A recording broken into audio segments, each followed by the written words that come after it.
All right. Everybody ready then? All good. Okay, let me hit the tweet everything out button. Big button. Big button. Big red button. Or blue button. I don't know. It might be a blue button. Okay. Anyways, let's do this. Aloha, everybody, and welcome to the next episode of the Casual Master Quest. I am your host, Tyler Vidito, and this is episode number 14, the only podcast that has a member who regularly flexes through time to see what the sales number are like in the future. That's usually our beautiful player over here, Cam, who occasionally has this weird time flux moment. So how's it going, Cam? Are you living the dream? Pretty good, pretty good. I'm getting some predictions right now, actually. Those PS4 numbers. Over 1 million, 100 million. What? Over 1 million? Wow. There's no way that can be right. But anyway, yeah, doing wonderful. Yes, welcome. Him and I are chilling in the guild. Don't worry, though, out from the shadows with a rose in each hand that are completely dethorned.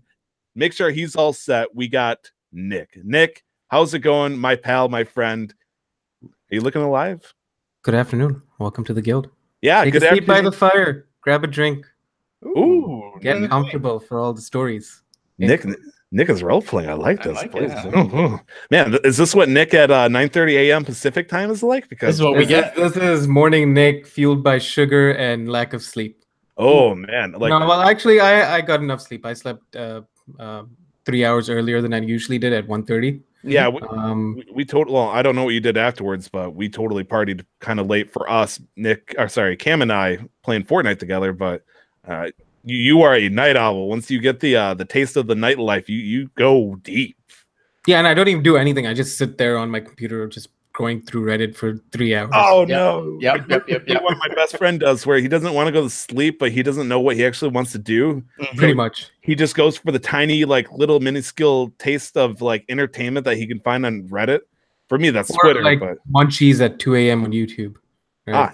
Okay, fair enough. Good stuff. Yeah. Good stuff. Yeah, we are episode number 14 again. Nick, Cam, Tyler. Cool. We are a team. We're going to make some great stuff happening. However, right in the very beginning, I want to give a wild warning because this is where we're going to implement Operation Nightclub. Ooh. Now, I've warned people as many times as I could. I could have probably put a separate, like, 5 megabyte podcast up just to say hello. Operation Nightclub is, for right now anyways, a one-time thing. I think I'm going to make it continued starting next week, but we got to see where the first hour of what people that are listening to us right now, and I'm going to start the hour right now because I totes forgot. I can't believe I just said totes. Please stop me. I'm hurting myself. Totes my goats. Totes my goats. So 1 hour, everybody here that you're listening, you're going to have good, clean fun. If you got children around, enjoy it because we're going to have fun. We're going to talk about video games. It's the favorite thing that you're here for. However, once an hour happens, and it will happen, people, and we will reach that point, you're going to start hearing that sexy jazz music. It's going to reach for the specifically the audio listeners. You're not going to hear this in the video because we're not that cool. And then once the hour hits, proverbially hour, we're going to start to go into what is called nightclub mode, and we're going to go where things might not be safe for work. We might say some things that might not say in front of our grandmother, so to speak. So if you're not into that, or if you got to wait until later, just know once you hear the saxophone music, pause. You're going to enjoy the rest of the stuff later. You're going to have a good, dirty humor, fun. You're going to enjoy yourselves. It's going to be a dark pleasure, so to speak. Don't worry. We'll be here for you for now. So that's the warning. That's my last warning for you guys. Good luck. Have fun. We're going to go straight into the Pokemon Go Watch proverbial minute. I'm going to use that word proverbial because we do love our Pokemon Go because things are going to be happening.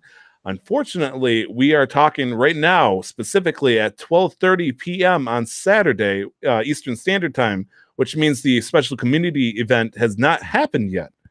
However, we'll be talking, maybe preparation stuff that we've done in the meantime because, it's been a whole week. Things have been happening. So let's start the Pokemon Go minute. Cam, go right ahead. Have you been playing Pokemon Go this week? Okay, that's right.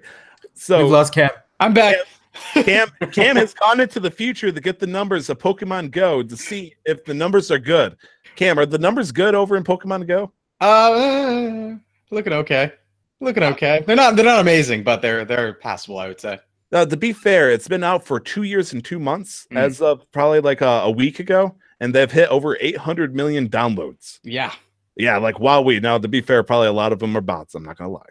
And since then, they actually made about 1.8 billion. So it's not exactly Fortnite territory, but for for something that's really simple, that's a lot of money. That's above Overwatch loot box money, because Overwatch loot box money, as of I think 6-7 months ago, was around 1 billion. So, oh wow, yeah. It's estimated that out of the 800 million downloads, 147 million people actively play Pokemon today. And out of the, I don't even know how many Pokemon there are total. Nick would know this more than anybody. Cam might too. But Pokemon Go actually only has 347 Pokemon released to catch right now. Yeah. So they got quite a ways to go. And they actually haven't gotten an award in quite a while. The last time they got an award was in 2017, dude. Like, you'd think, I know the hype died down, but really no one's been giving them much credit. But they still get the support. Well, that's the thing, right? Is and we should honestly appreciate the game a lot more now, considering all the updates that have been added to it. Considering that it added the weather system, which I really, really like, raids, all the group stuff, the friend stuff. It's a good game now. It's a wonderful game now. The only thing I think we're really hurting for is the return of the footprint system, but we're never going to get it back. No, that was an early game, and I do miss it, though. Very, very much. Now, I made a mistake. I tried calling out to you to see how you've been playing Pokemon Go, but you had actually gone searched forward months at a time to see what Pokemon Go is like. So that was my mistake, and I would like to apologize. Yep. You should start with somebody else, because in some cases, right, I do have that flash a little bit, and I'll flash forward to the future and disappear for a while. So it's interesting because I know that Nick has a similar ability, but he goes straight into the past. But Cam, you are a futuristic type person. Okay, Can I catch you on the present right now, or you can? I'm all set. Okay.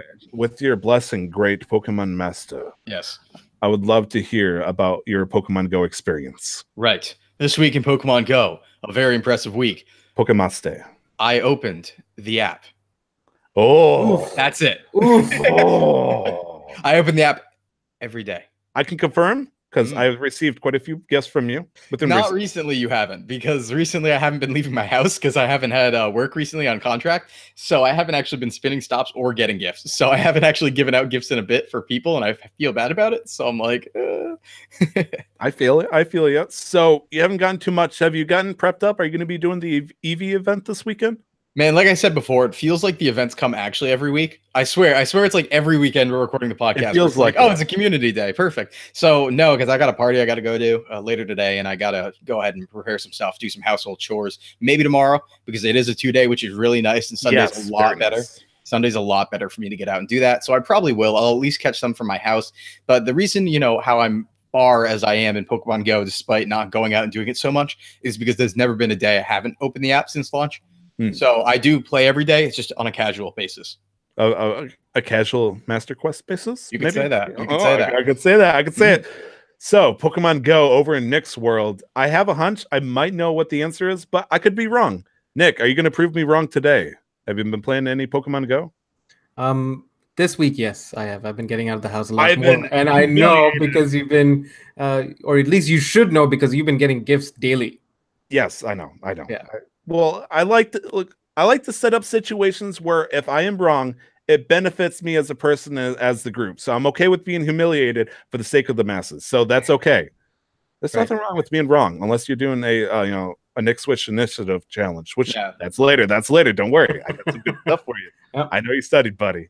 So catch anything good, guys? Anything wild? Because so far, not too much, but I knew I got my 7-day research task, so I got a Raikou from that, but I already have 9, so wasn't. Oh, you have 9 of them? Yeah. I think I'm 2 stamps off from getting mine. No, I'm just excited for today. It's actually been really hot here in Vancouver, but today, for whatever reason, it wasn't forecasted. We've got rain. Yeah, me too, actually. And I'm really, really excited, so I'm going to go out. Yeah, it's 77 here with rain, so coolest it's been in 3 weeks or something. Nice. It's weird because it showed me I had a high of 86, but it's like, intermittent rainstorms. I'm looking at the radar. There's thunderstorms that are approximately 30 feet wide that are like peppered across Michigan. And so it's like, I'm not going to get hit by rain. If anything, like I'm more likely to, accidentally get sprayed by my sink than get rain today. So it's cool, but it stinks because my car doesn't have air conditioning, so I'm gonna have fun. Yeah, I'm gonna have windows down, be chugging water, and I'm gonna be catching EVs with my Pokemon Go Plus. It is 66 degrees for you American listeners. Thank you. Oh, can I have some of that? Put some of that my way. Yikes. 66 down from 90 yesterday. Ooh, that's a drop. Mercy. Yeah, no kidding. Who we? So myself, and I said this on the stream, but I realized the more I say this, the more passive aggressive I get. So I'd like to apologize in advance to my 2 team members. I've collected a lot of Pokeballs from stops and whatnot in preparation for the Eevee thing. So like, I've been catching sub Pokemon, and that's great. But for me, it's always been like building up more and more Pokeballs, and I'm afraid to use them as well as the Panap berries, because after the Squirtle event, I got over 1,000 candies for Squirtle, and that was, I was like, oh man, that was cool. But now I want to go even more for Eevee because I got 2 days. Yep. And so then my goal is to get like 1,200 or some crazy amount like that. That way I can just turn them all into random, evolutions, and then just cash them in for experience, and then immediately release them, because who cares about Eevee?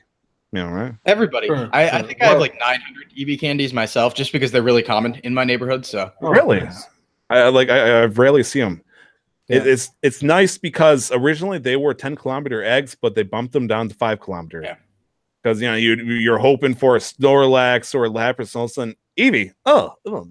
Wait. Great, awesome, wonderful. In my mouth. I have to think about. I don't know too much about CP caps or like what the meta Pokemon are in game for Pokemon Go for use of gym battles, but Eevees are better than Squirtles in that aspect, because I evolved a 400 CP Eevee into 2200 Jolteon. Yeah, they're still very good for the raid metagame. They're not the best anymore. Like Vaporeon used to be just the best in the gym battle game pre-raids, but these days, they still get up there, 25, 26, 2700. So still incredibly useful, some of the evolutions. Absolutely. Like when I first played, which was the beginning of the game, the big thing that you would see in all the gyms, because we had a huge drowsy problem where drowsies would appear everywhere in our city, and we couldn't get rid of them. So the gyms would be nothing but Vaporeon and Hypnos. Oh. And it just stank because Hypnos weren't even that good, but because we would see like 5 of them to every 2 Pidgeys, they're everywhere. Wow.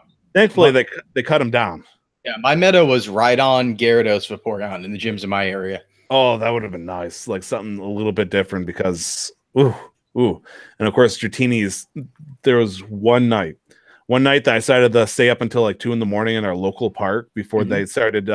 They were really forceful with the rules, saying, "Hey, you can't be here past 10 p.m." But they let it slide because they knew what's happening after the police came, because they're like, "There's hundreds of people riding in the park." And it's like, no, they see a Dratini, and there was just that one time we're all walking around, all of a sudden somebody goes, "There's a Dratini!" It's like inflection and everything, and people just ran and flooded to this 10-foot square, and it's like, it was interesting. It was fun.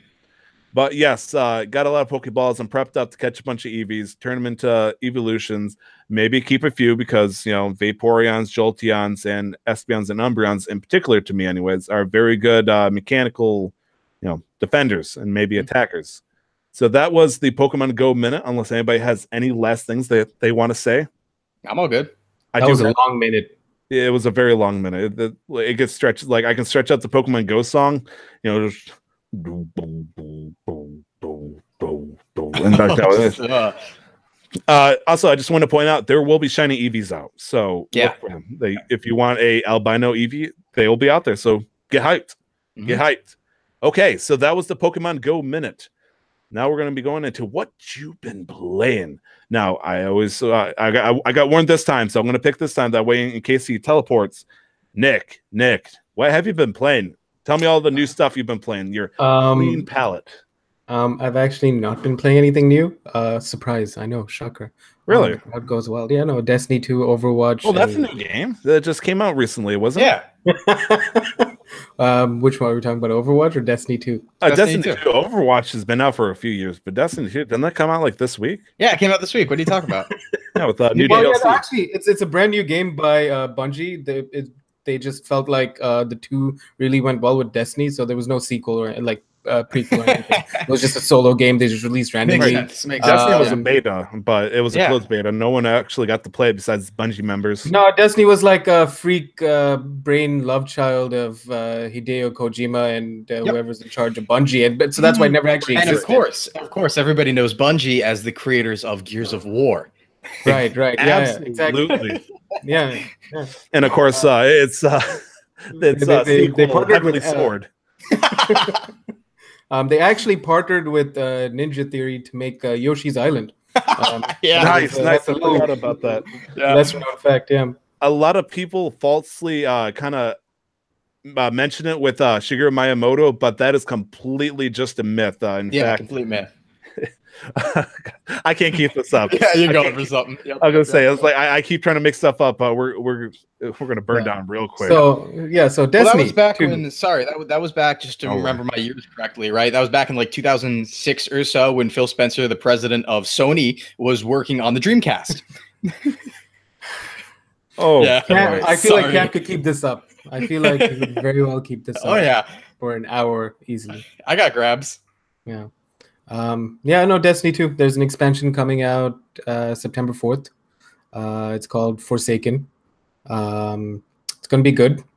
I know I didn't say too much about it last episode. So what's been happening? They put out, as they did with Destiny 1, at the end of each year of Destiny, they do a big event where it was called Age of Triumphs, Moments of Triumphs. This time it's called Solstice of Heroes, where you complete different challenges all related to year one activities or the activities from that year, and you get certain points. And if you get up to a certain, I think you just have to get halfway up the threshold, which is not very difficult. Even for a casual player, you get a discount code for a T-shirt related to that year of Destiny. Nice. And I believe that was inspired by Kevin Butler, actually. Okay. No, wait. You guys not know who Kevin Butler is? I'm not very good. No, we've talked about this before. Okay, you brought it up. That's heartbreaking that you guys don't know Kevin Butler. No, I've said we talked about this before. You brought it up. Yeah, no, I'm just terrible with names. Okay, sorry. LOL, JK, go ahead, keep going. So Destiny 2 had a lot of problems at launch. This is not a surprise. Lots of controversy, lots of issues. Are you suggesting that this game originally came out not this week and it might have had some kind of issues going on?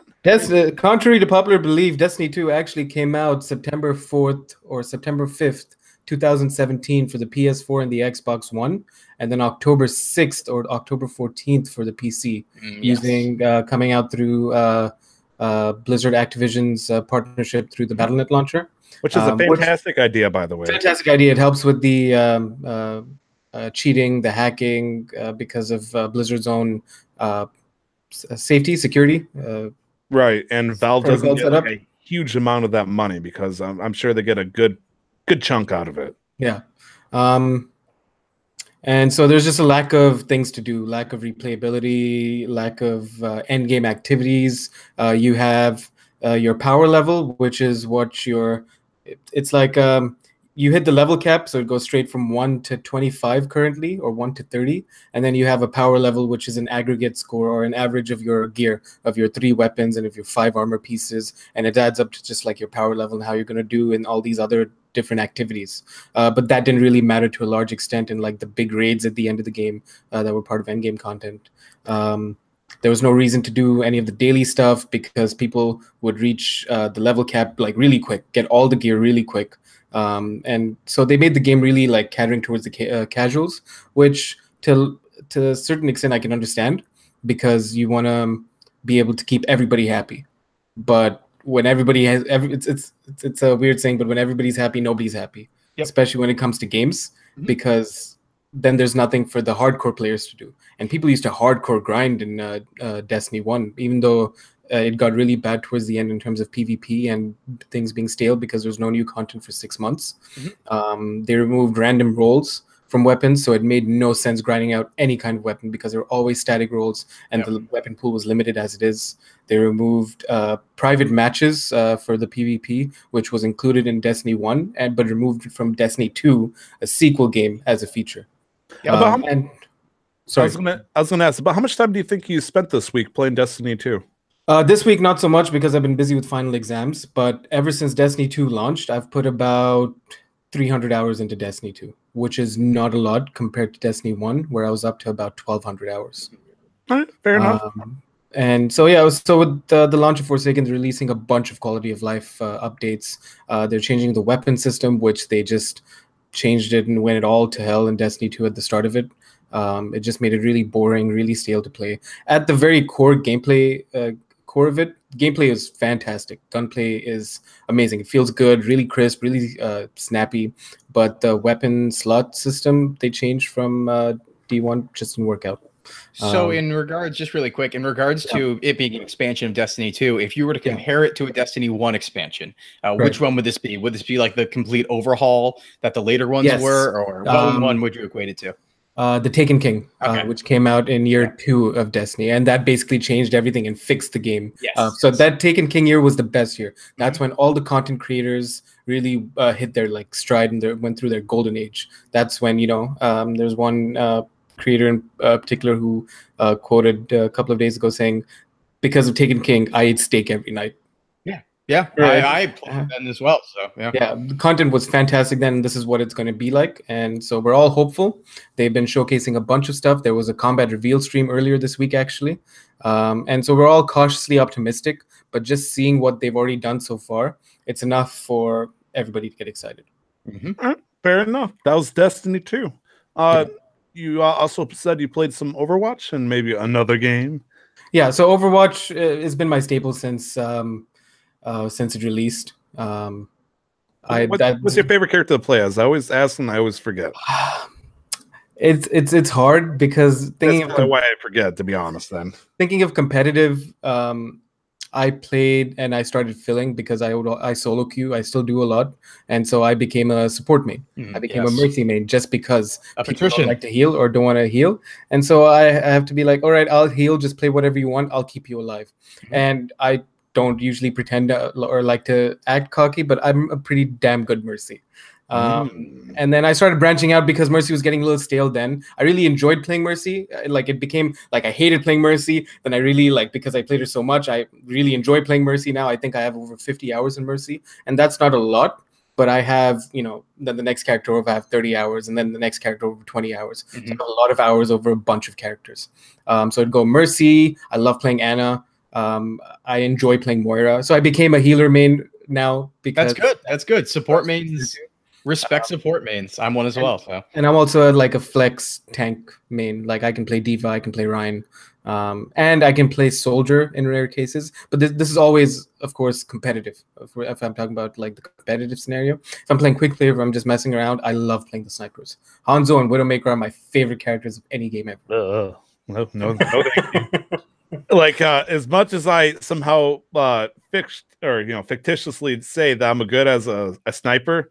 You will not catch me willingly playing with a sniper where, you know, people can see my work, because I get really like, it's kind of like that scene from Wonder Woman where you got the guy that needs to take the shot to take out the sniper, but his hands are so shaking, even though he was supposed to be at the hot shot. That's me. Like, you know, it's like, I might have thought that was good at one point, but when it comes down the line, then no, I get nervous real quick, and it's like, nope, okay, I was wrong. I admit it. I'm gone. I'm a fraud. Peace. Nope. No snipey.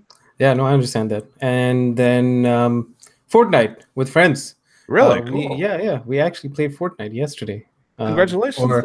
Or Friday evening for listeners on Monday.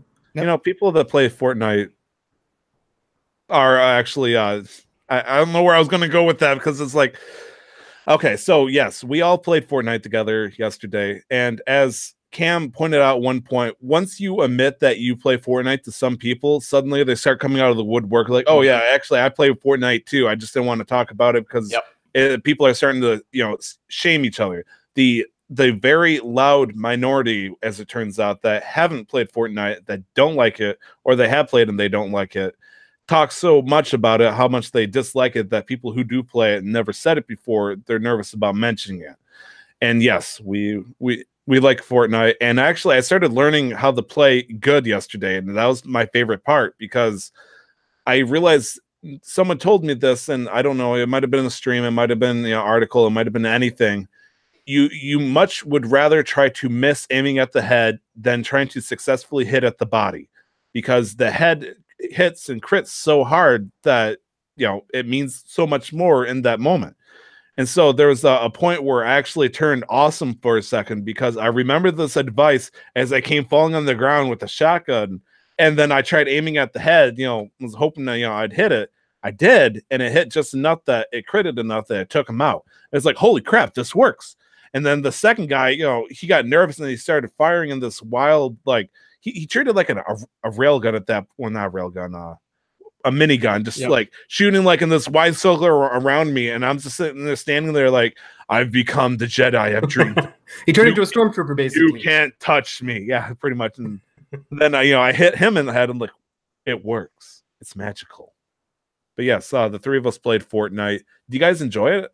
Have fun? I mean, we played it for like 3 hours at least, or 2.5 hours. I mean, if I'm playing with friends, It is that thing, right? It's like I say unfortunately because originally, you know, having I'll put it this way, right? Having covered games and being in covering games and in covering the industry, you see so much Fortnite stuff that you get the feeling from a covering perspective that you don't want to cover at all because everybody else is already doing that. So saturated, right? The other stuff needs attention. We can't forget about that stuff. So I've been relatively anti-Fortnite, but you know, I'm going to admit that you know, we've always admitted at the highest level without jokes that it was a decent game, and I do have fun with it with friends. I really do. So we'll leave it at that. Fortnite's still good. Okay, cool.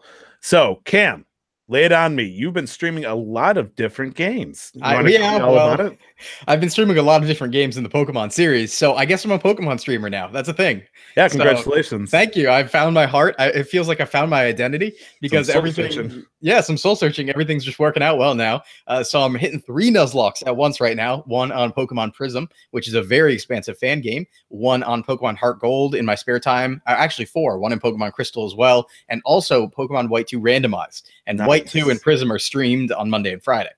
So I've been hitting that. I also downloaded, just for the heck of it, pretty much a bunch of gacha games, which are, of course, the rolling games and things like that, mobile games. And so I actually put out the tweet where I downloaded Fire Emblem Heroes, Fate Go for the Fate series, Girls Frontline, and I also have Pokemon Go and DX2 Liberation. Pokemon Go is not a gacha, but DX2 is. So I had like 4 gacha games. I downloaded 3 in one night, and I was like, see you losers later. I'm going in.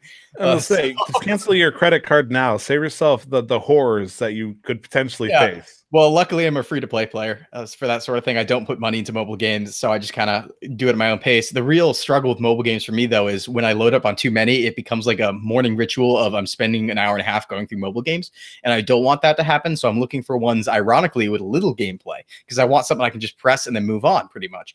So Girls Frontline's been good for that. Among them, I haven't gotten to try Fate Go yet, because it's been down, actually. The Android had a big update, and we don't have the new version of it yet, so that's been an issue for the last 3 or so days.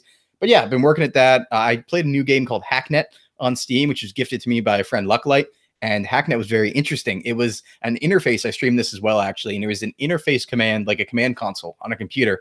And you're basically using Unix commands to hack into different computers and to like look into their servers and advance the story. So like you're taking contracts for a hacking group, you're finding passwords for other people, you're cracking ports, you know, you're doing FTP bounces and shit like that. So it was really nice. It was really entertaining. And you can check that out if you want at Cam Collects. You were very passionate about it, but because I don't have as much experience in that type of field, it was completely Greek to me. And I felt disassociated. Like, I don't know what I'm looking at here. He's excited because something's happening, but he's looking at code I have no idea about. Yeah, so I have very little experience as far as things go in terms of cracking and that sort of thing. All I can say is I mentioned this on stream too. I used to want to go into the military through the U.S. Military Academy at West Point. And so I actually did training there for a while. And there was some information warfare classes I took. And on those classes, they taught us how to like breach computers. And one of the exercises basically was to try and hack the guy's computer next to you before he hacked yours and stuff like that. And so like some of the stuff seems incredibly familiar to me to the point where I'm even willing to say with a good like 80% accuracy that everything that they're using and doing in the game Hacknet is pretty real. I would say like those are generally real commands.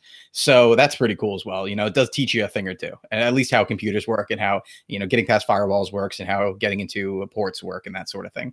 That's awesome, man. You said you were playing Pokemon White 2, but you also said you're playing Pokemon Prism. Now, a lot of people might not know about that. You want to tell them about it? Definitely. So Pokemon Prism is probably the most extensive fan game there is for Pokemon. It's based on Pokemon Crystal, and it's been in development, I want to say, for maybe 10 years or something, because I played a very early build of it in 2011, and it actually just recently was released. It got so big, basically, it got C&D'd by Pokemon Company, and they had to take everything down, but somehow the final build of the game leaked. Somehow. Of course. So, oh, yeah. Like, Like we had nothing to do with it, but we actually dropped this flash drive, it's some large organization called 4chan, but right. No, exactly. So it's a complete overhaul of Pokemon Crystal as the base. They demade some of the Pokemon all the way through Gen 4. So you see sprite-based versions of Pokemon from Gen 3 and Gen 4 for the palette basically of Crystal version. And it has its own music, a lot of Gen 4 demake music as well. It has its complete own 2 regions, 20 badges. I think it brings you up to level 100. It's the most extensive fan game there is. A lot of care into developing it. I'd say the one detriment to it is that they added a bunch of, I think, like 5 types that were relatively unnecessary. Like, like smoke, wood, gas, wood, sound, abnormal instead of normal. But despite that being said, they added abilities to Gen 2. They added natures to Gen 2. So there's a lot of cool stuff in there too. They changed some of the move learning and that sort of thing. Like, I was happy to find that Zubat learns Gust, which if you've ever trained up a Zubat and a Nuzlocke, Zubat's really hard to train because it starts with Leech Life. Yeah, and it gets Leech Life, and then it gets Astonish, then it gets like Bite, and then you get Wing Attack in like the 16s or something like that. But we picked up Gust at like level 8 or something, which was super great. You've said very specifically before that Crobat is one of your favorite Pokemon. Second favorite. Second favorite. What's your first? No, Noctowl. Noctowl. Okay. Yep. Okay. Well, I guess the point being is, I'm sure because that was your second favorite Pokemon, you would love to raise it, but you found it frustrating. So a game that streamlined it, made it a little bit easier for you. That's great. That's awesome. I'm excited. Yeah, completely. And I would be terrified to be playing a gas type Pokemon and accidentally walking into a fire type gym. Because if I saw that right, 4 times weakness just by being a gas Pokemon. So it was weird because I think how our friend Frost was describing it in chat, and Amethyst Frost, actually, he's somebody who comes into my streams a lot, and he's one of the admins of SciPoke, which was a pretty famous website back in the day for Pokemon information. Still updated. Yeah. People still use it a ton. I do too now. And he's an admin for it. And so he has been working on the TCG database, but he also is telling me, just like looking through stuff. And he was like, yeah, so gas is 4 times weak to fire, but also I think he said fire was 4 times weak to gas. So basically, if they touch each other, it's just going to be a bad time. Boosh. Yeah. So we got to watch out for that. I like how it's, that's high stakes right there. It would be interesting if there was like a grass gas type. Just imagine like 8 times damage weakness. He could do like the like a level 5 Charmander with or maybe not level 5, but like level 6 with Ember, and all of a sudden just just instant murder with stab too, because that would stack if you have stab, if you have a held item. Oh gosh, so that would be vicious. I'd be terrified to have that kind of Pokemon in my party. Like that would be immediate switch, like no questions. Like it could be a level 6 and you're like level 60. No, NTY. Yeah, I'm running 4 Nuzlockes at the same time right now, so I'm a happy camper. You are the master Nuzlocke juggler right now. Jeez. That's professional. Anything else on your end? No, not besides the mobile games. Just kind of what I said before. I'm not going to go too much into them because there's not much to them. They're mostly gacha games. I talked a little bit about DX2 Liberation last week. That's still very highly recommended in terms of content versus being a mobile game. There's plenty of content in that game. That's practically a real game. But Girls Frontline being the other end was like the littlest gameplay, but a lot of roles. And then we'll see what Fate goes like and all that. But yeah, that's pretty much it for me. Short week for that. Right. Same here. I mean, actually, I picked up a slightly old but new game and played quite a bit of it. But Terraria specifically, we have beaten the Moon Lord. We have done all sorts of things to it. We have gotten anything we could possibly want. However, Amanda and I, our ambitions wouldn't have, we couldn't be sated. We had to keep going. And so what I did, my first thought is we can create a brand new world and play it on expert, maybe brand new characters. Realized that I've already put in about 38 hours into this character, and I was not about to start completely from scratch. Not to mention, I've worked so hard, designing this world that I didn't want to give it up and just let it go into the annals of history where no one was ever going to see it again. So what I end up doing is there's a program where you can, because you can't switch it manually from normal to expert mode. Yeah, I had to have it, get the hex information of it edited. Just, simple drag it to the program, boop, it's suddenly an expert world. So I did that. We took on all the bosses up to the Moon Lord, and we still destroyed them. It was, it was like, oh man, we're still pretty cool. Yeah, look at us. But then we got to the Moon Lord, and the Moon Lord's like, you poor fools. I hope you guys got a lube. It was not pretty. We have not beaten the Moon Lord at all. However, there is an item that you can get from beating the Moon Lord at least twice, and it is called a, oh gosh, what is it called? The Drill Containment Unit. It is the strongest mining ability because with the second highest thing, you'll mine about maybe 2 blocks every second, whereas the Drill Containment Unit, you'll drill about maybe 20 blocks every second now. So all of a sudden, I'm just like flying through Earth, just like a giant worm, just destroying everything in my path. And I realized that this is A, hilarious, and Well, B, little by little, a drill advances each turn. oh, are we about to make a Gurren Lagann? Oh, yeah, we are. Yeah, we are. Oh, gosh. Yes. This was the drill containment unit that could pierce the heavens. Oh. Yeah, I know, right? And so I've been strip mining, going around my world, just tearing through, popping potions where I can see special ore. And then I've been making this Tower of Babylon just of random ores I found, just slowly built it together piece by piece until, you know, it goes off the screen. And then about maybe 50 to 100 feet off the ground, I realized I don't want to do this anymore. This is actually boring. I don't need the strip mine. Other than that, I've been playing some Persona 4. I'm hitting to the point to where I see where the game's going, how things are working out, and I'm really hitting the burnout, unfortunately. I'm only like 23 hours in. Do you know where the game is going, though?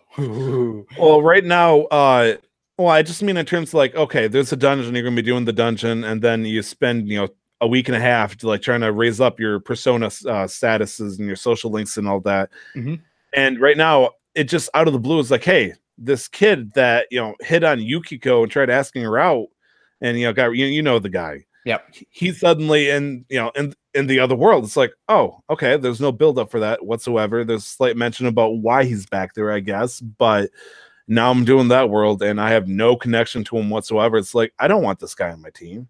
You got to look into the lore. You got to look into the lore. Why? There's a reason why you're going to that dungeon. It was explained. Yeah, I guess, but it didn't seem all that cool. And because every other reason, you know, Kenji and Rise or Rise, whatever you want to call it, yeah, they all had cool build up to it, like, oh man, better keep an eye on this fellow, you know, Scooby-Doo gang style, because something might happen to him. Oh, they're gone. What's happened? LOL, let's go find them. I wonder if there's not as much build up for that guy for a reason. You should keep playing. Are you telling me there's going to be heavy payoff afterwards? Yeah. Okay, fine. I believe you. It's rough. I know what part of the game you're at, and I'm like, oh yeah, just keep going. It's nice because I appreciate Persona 5 because you can save partway through the dungeons, and you cannot do that in Persona 4. It stinks. I lost some progress because, you know, I was playing mid-drive throughout the country or whatever, put in sleep mode, came back, and my batteries died, and I lost the progress. But probably the game I've been playing the most, actually, maybe with Terraria, you know, tied with it, was Wind Waker HD, because I'm now on Twitch. I decided that YouTube is, yeah, I know, right? My playing on YouTube, basically, it means anybody that sees me on Twitter posting about it will look into it. Yep. Or otherwise, they'll see it later on when they're checking stuff out. However, on Twitch, I'm much more likely to get noticed, but, you know, just because I'll say, hey, I'm playing this game. They look and they type, and they coincidentally say, hey, I want to watch this game. And sure as heck, hey, they find me. Yep. Also, the good thing about Twitch, too, is all the people who follow you or that you follow. So, for example, if I'm just like checking Twitch for my stuff, of course, I'll see, oh, Tyler's streaming, which is something I'm like, okay, I got to go over there, right? Rather than I didn't look at Twitter and see the link. True. That is also very true, because I get an email and a Twitter post now pretty much telling me, hey, or I got a Twitch post and an email post, and then I think I got notifications on for Cam. So I get a Twitter post saying, hey, you know, sniff that succulent trash. We're about to play some games. To also just quickly, just briefly touch on the different streaming platforms. Twitch is obviously the giant, you know, the monolith, the old. What's the game with all the big beasts? Shadow of the Colossus. Oh, Shadow of the Colossus, right? And then you have Mixer, you have Facebook, you have YouTube. Now YouTube really shot itself in the foot. They have some really strict guidelines that they implemented starting a couple of months back, where you can't show any sort of violence, where certain things, people's videos just get randomly demonetized. And I'm talking about, you know, verified YouTubers who have like hundreds of thousands of millions of subscribers, and then all of a sudden, oh, it's been demonetized because of this and this reason. So in terms of becoming a live streaming platform, they've shot themselves in the foot. Cam? Actually, as a quick aside on that, funny enough, so I upload, of course, my streams to YouTube afterwards, my Pokemon streams, and I went to upload the first White 2 Nuzlocke part that we did on Monday, and I got a Pokemon Company copyright strike. Ooh. And the video, though, wasn't even public. It hasn't even been uploaded. It was not even uploaded, and I got a copyright strike on it. So I'm like, what? Huh? Yeah, no, so in terms of gaming, YouTube is doing all the wrong things. Facebook is a good place to grow. And now I'm talking in the sense that, all right, if you want to be a streamer, if you want to be a content creator full time, if you know this is your dream, Facebook is like the right moves because they're just putting money, they're pouring money into developing their platform. They launched their pilot program in Feb. Oh, no, maybe in Jan or December even. So a couple months ago. You can say the whole month, Nick. No, so it's in that time zone between December and Feb. Yeah. Right? And they had February, 34 content creators that they brought in from different platforms to set up their own streaming platform. And so one of them is Darkness429, who was a Twitch streamer for about 3 or 4 years. And those 3 or 4 years, it took him that long to get up to 60,000 followers. It took him 4 or 5 weeks to get up to 60,000 followers on Facebook. Yeah, right. Because there's just a bigger reach. There's so many people on Facebook. I've heard just, a lot scrolling through Facebook, right? And so they're just able to reach more people. Mixer is great, but only if you play PUBG or Fortnite right now. Yeah. I've heard a lot of people on Facebook having great success stories, so we might want to look into that at some point too. Yeah. So that was just my side note. Thank you. No, that is actually fantastic information because there's so much in the world that I specifically don't know as a now a Twitch streamer. Woohoo! But I was just happy because I was like, wow, I got 5 people watching me. This is cool. But that doesn't mean anything if I could go on Facebook and in a few weeks, if I do everything, play my cards right, I could get a lot more than that. Well, so that being said, so think of it this way. If you want to keep streaming as a hobby, which I intend to, stick to Twitch, right? Yep. Because for me, that's where my friends are. That's where the community I became part of, that's where they are. So when I did my little stint on Mixer for a while, it was just hard because Mixer culture is a little different. And also I don't know anybody there. Whereas, and especially after going to GuardianCon as well, majority of the content creators I met, they were on Twitch. And so now I have all these different relationships, and it was just easier for me as my own hobby to stay on Twitch. Yep. But if anybody wants to grow, Mixer or Facebook, those are the 2 main options right now. All right. Fair enough. Any other games that we want to talk about before we go into the next section? I'm all set. Let's roll. Oh man, I'm hyped. I'm terrified, but I'm hyped. I'm only terrified for Nick, of course, because I'm in the clear. Right now, I'll be fine. For the video, for the video watchers, behind me right now is a wine bottle that says the Nick Switch Initiative, and Amanda even took the time, and you can't see it quite well, but she does a good job of drawing the Joy-Cons using marker and on all the sides. But most importantly, if you look at the top of the bottle, there's a $20 bill sticking out of there. That $20 bill could easily push Nick towards $100 American dollars towards his goal of getting a Nintendo Switch. Whoa. So that's like $1 million Canadian dollars, essentially. Yeah, essentially. That's the conversion rate on that. Yep. However, of course, Nick has to pass the horrible trial of 5 questions of our choosing. The topic today is Kirby. Now, Cam, you're gonna have to help him out because Nick says he's all confident and he's all cool and stuff, but I don't know why. But I feel like I might have a couple of curveballs for him. All right, Nick. If numbers or companies are involved, I got your back. If it's in series lore about characters, I'm so sorry. Okay. All right. Okay. So got 5 questions ready for you. Yeah. Nick, are you ready? Nick is ready. I'm good to go. He got the thumbs up. Cam, are you ready? I'm ready. We are all ready then. Let us begin then. The Kirby quiz for the Nick Switch Initiative. Dramatic music. Dun, dun, dun, dun. Oh, or actually, I'd probably just be the dun dun. Oh, you can do that. You can do that. I'm gonna say, or I could do the dramatic theme against King Dedede. Da, da, da, da. Okay, fine, whatever. Or we can ask the question. Let's go. Yeah, let's go. Question number 1. This is in fact a non-multiple choice question. And just so you know, for everybody who's aware, if Nick feels like he needs some help, he has 2 times he can assist or have a cam assist for them. So we got that going on. Question number 1, non-multiple choice. The first and most of Kirby games were developed by HAL Laboratory and published by Nintendo. But what person is considered the actual creator of Kirby? Ooh. Don't worry, confident Nick. He's just playing to the audience. Don't you worry. No, I'm not playing to any kind of audience. Names don't stick well with me. I can help on this one if you need it. I might have to use Cam a little early. That's okay. I mean, that's perfectly fine. Just remember, HAL Laboratory was the person that created the game, but who's the person behind the concept? Right. So I know, and Cam, I'm talking to you here. Are we using it? Yeah, I'm going to use you. Yeah, because I want to be sure. No, you don't need to. I know the creators are Sakurai and Iwata. Iwauto? Yes, Satoru Iwata. Yep. Did you just Iwatu?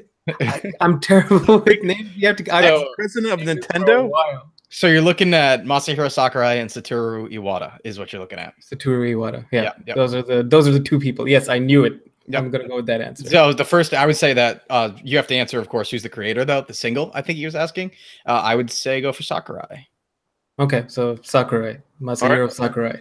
Is that your final answer? I'm gonna go with it and see what happens. Ladies and gentlemen, Nick has gotten the first question right with the help of Cam. It is in fact Masahiro Sakurai. However, for a bonus point, this gives you absolutely nothing, but you kind of know it already. They also give credit to a second person for the first game itself, the creation. Who was the person that assisted Sakurai in creating the game? Satoru Iwata. There you go. That is correct. I got it all on my own. No help whatsoever. No help whatsoever. Thank you, Ken. Thank you. Yeah. No, but you knew the 2 names, which is wonderful. So it stinks because that was actually the easy question I was trying to give you. So I'm a little bit nervous now. I have a spinoff. Just a fun little question for you too, Nick. Not for any stake. So Masahiro Sakurai, of course, was attributed for creating Kirby. What else is he famous for that you might have heard a lot more about recently?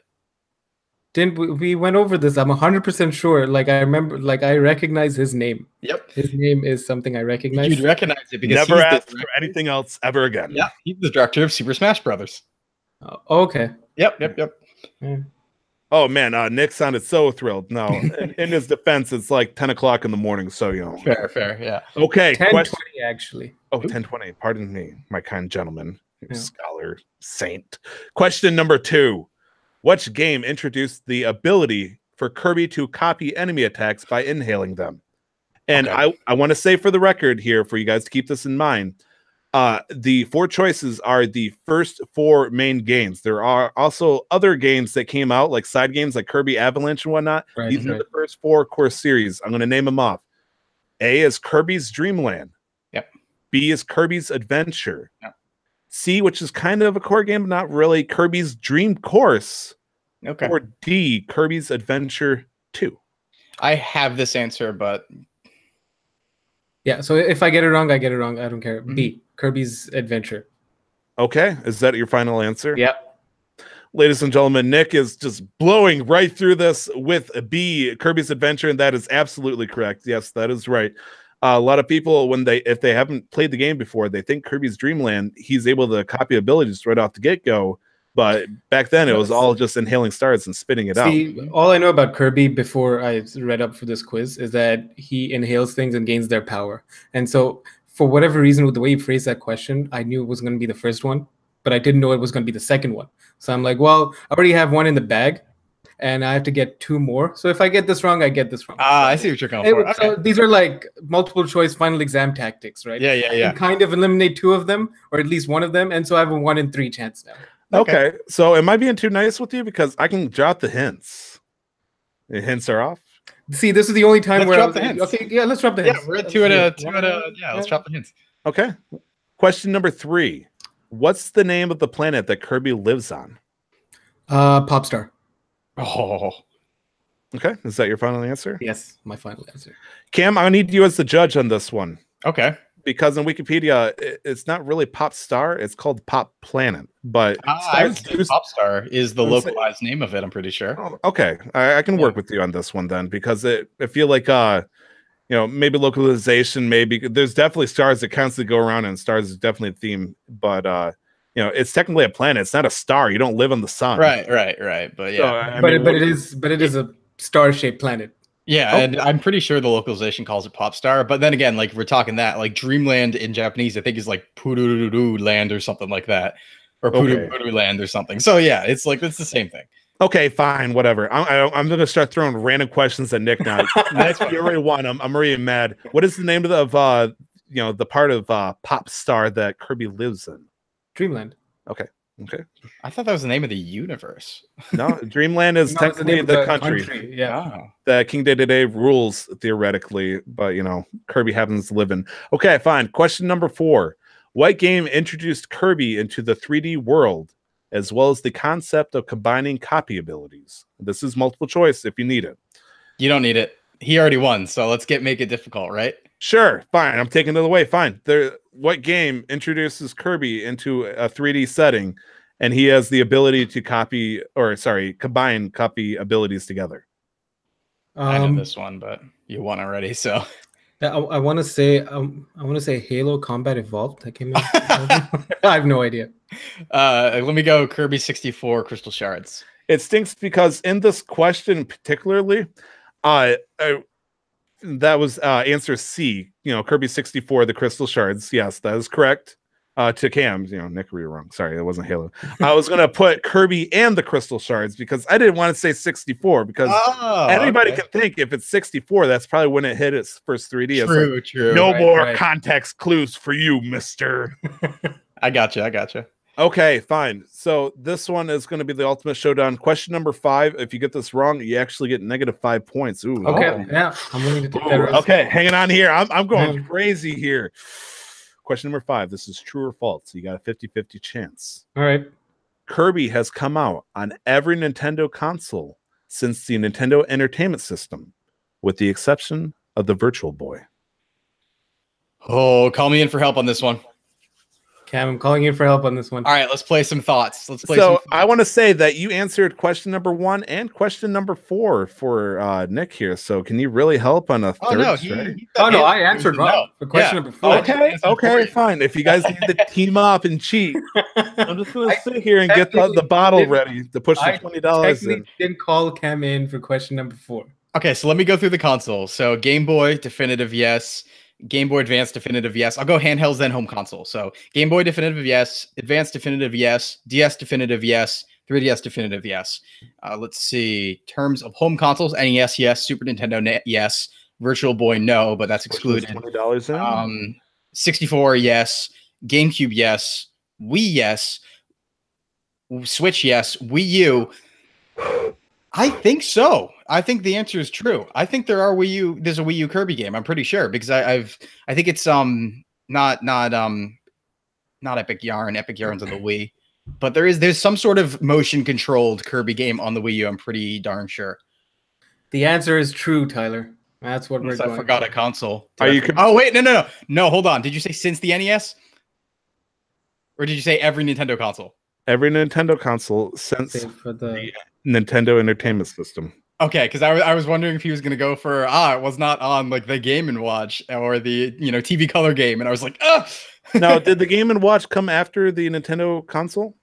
No. Well, hold on.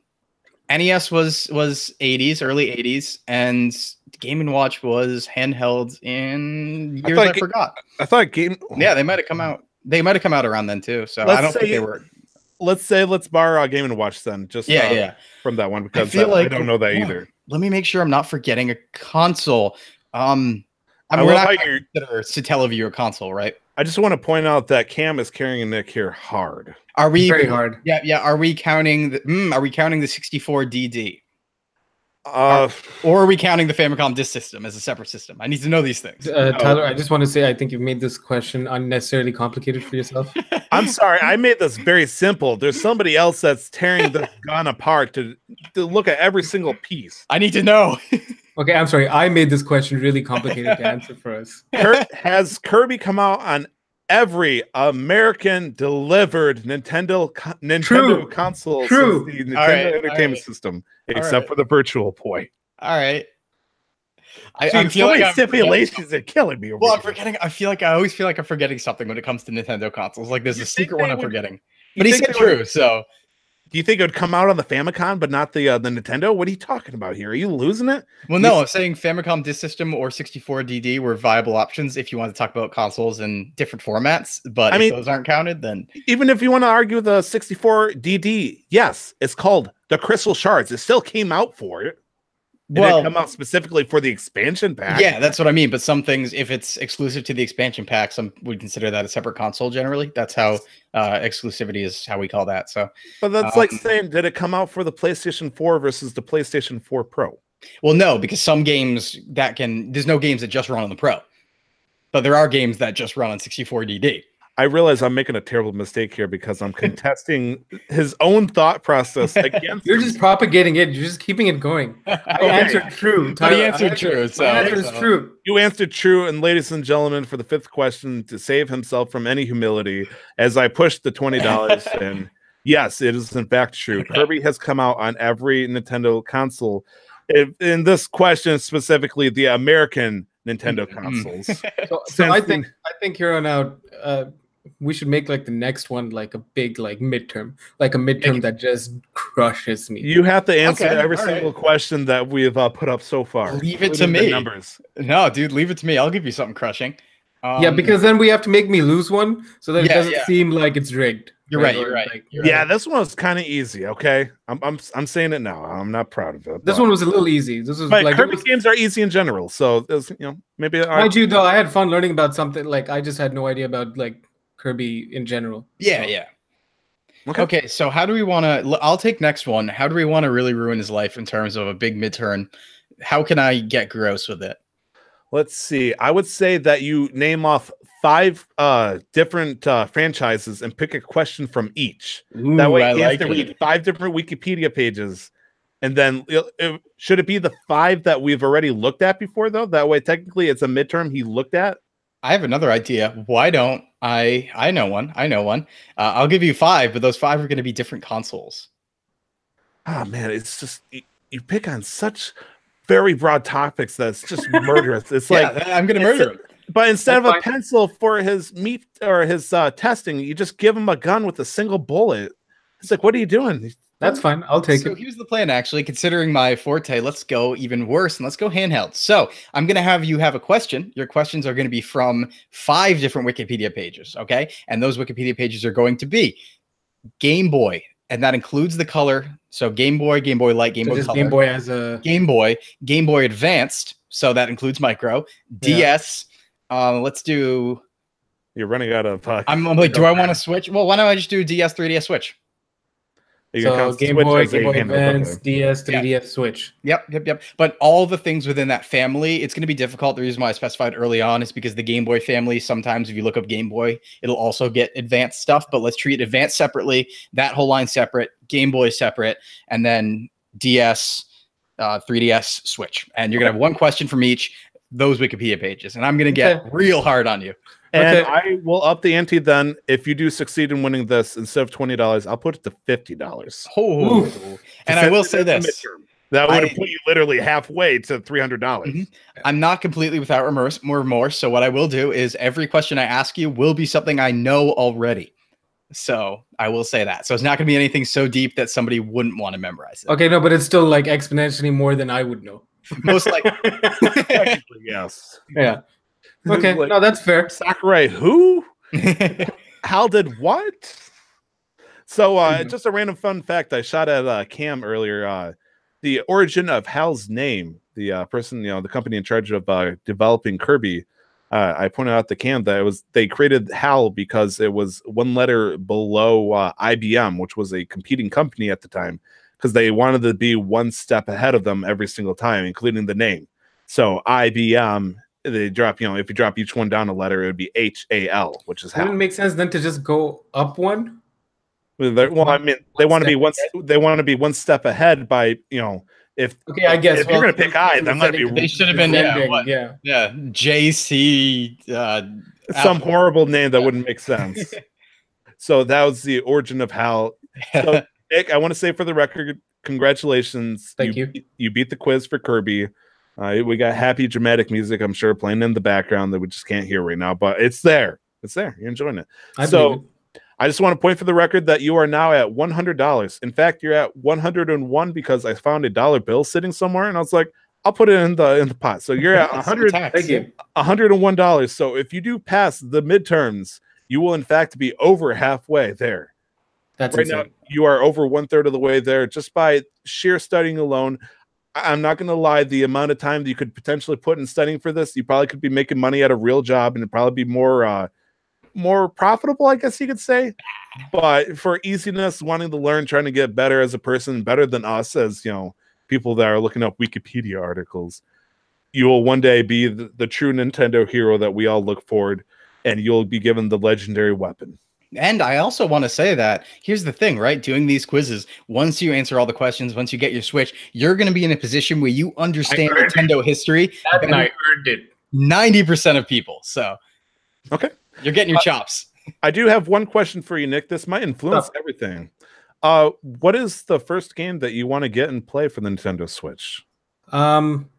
Depends on when I get it. Realistically, let's assume that from here on out, I fail every quiz except Fortnite it is, isn't it? No, Fortnite. I played Fortnite on the mobile before, and it's a horrible experience. I'm never going to play it on anything except for my PC.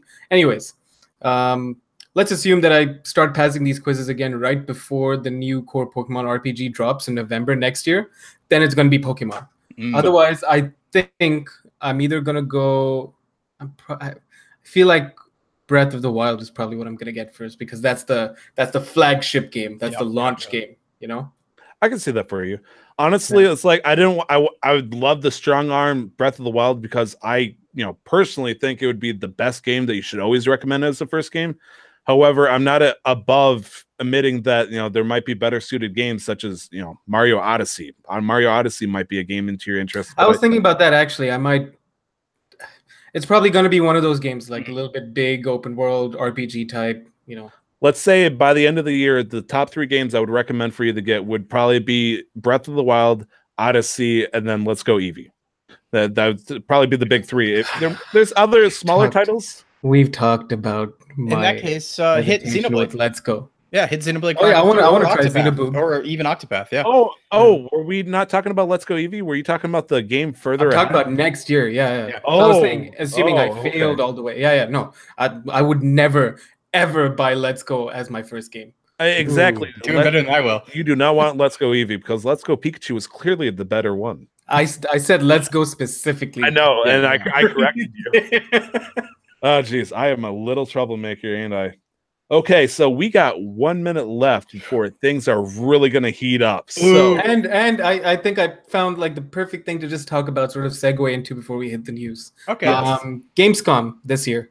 Yeah. Which is happening currently, I think, or just finished or just started. Wait, is Gamescom happening? Oh my God. Yeah, no, Gamescom is happening because they announced Doom Eternal. They didn't announce Doom Eternal. No, Gamescom. Of Doom Eternal. That was QuakeCon. Gamescom is later this month. My bad. I apologize. You scared me. Panic into you. I have to do Here's the thing. I have Gamescom coverage that I have to do like as a thing, and so I was like, wait. No, my bad. Sorry, QuakeCon. Yes. Yeah. I just know Gamescom's in August. It's coming. Yes. Yeah. So they showed some Doom Eternal gameplay, and it looks really, really good. Yeah, mind you, I have Doom on my PC, and I just haven't really played it properly, just because of various other reasons. But it's a beautiful game. Well, beautiful in the sense as how beautiful a hellish landscape can get. Yeah. But Doom Eternal brings true hell onto Earth, and they showcased a bunch of new weapons. They've got a shotgun with a grappling hook. They've got a multi-modular weaponry that you can fucking shoot rockets. You got shotguns with a whip blade that you can grapple onto somebody. Pull yourself to that them. Sounds awesome. I just gotta say, Nick, just as an aside, not even Doom related, boy, do I love hentai.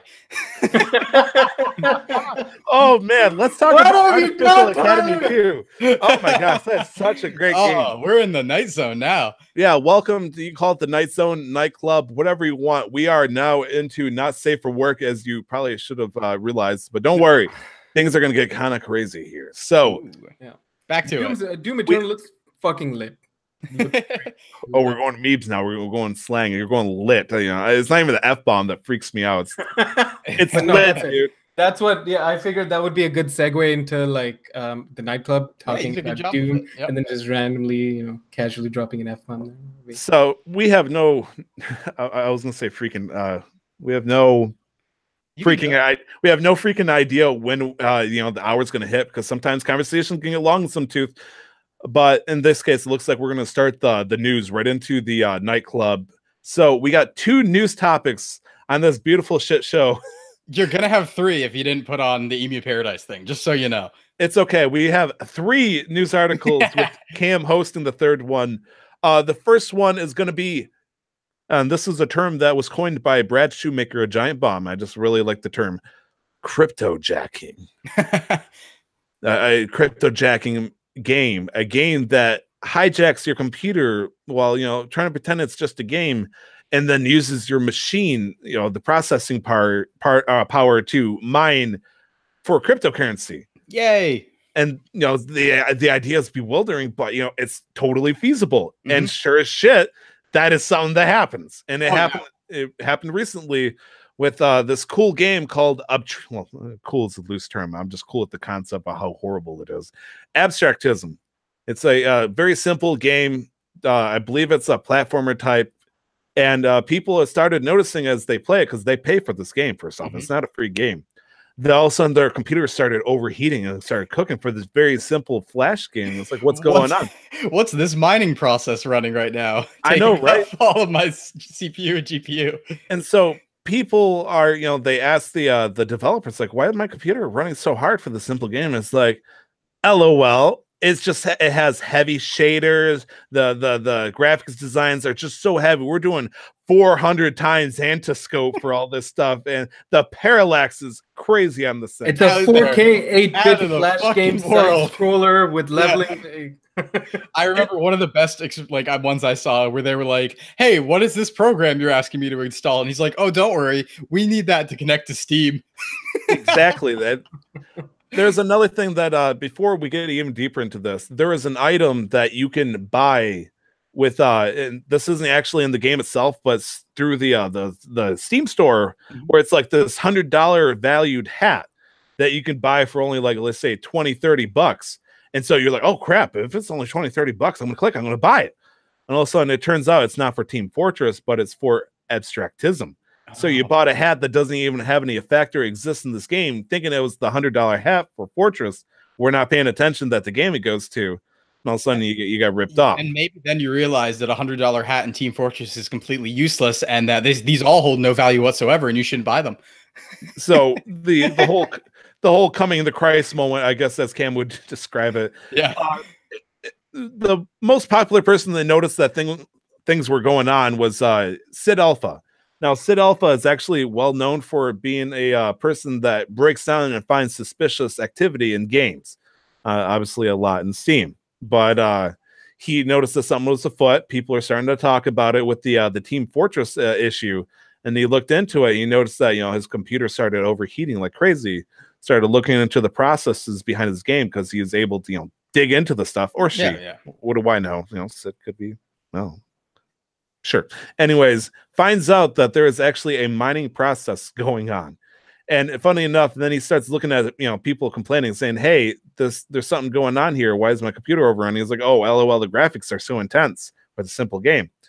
And then eventually they took it one step further, and Sid Alpha, as well as a couple other people, approached them and saying, hey, these applications are game launchers that Abstractism was using to mine Bitcoin. And, you know, Abstractism was like, no, we would never do that.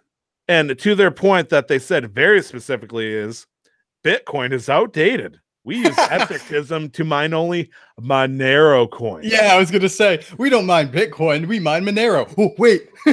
They're doing that wrong. The future clearly is in Garlic Coin.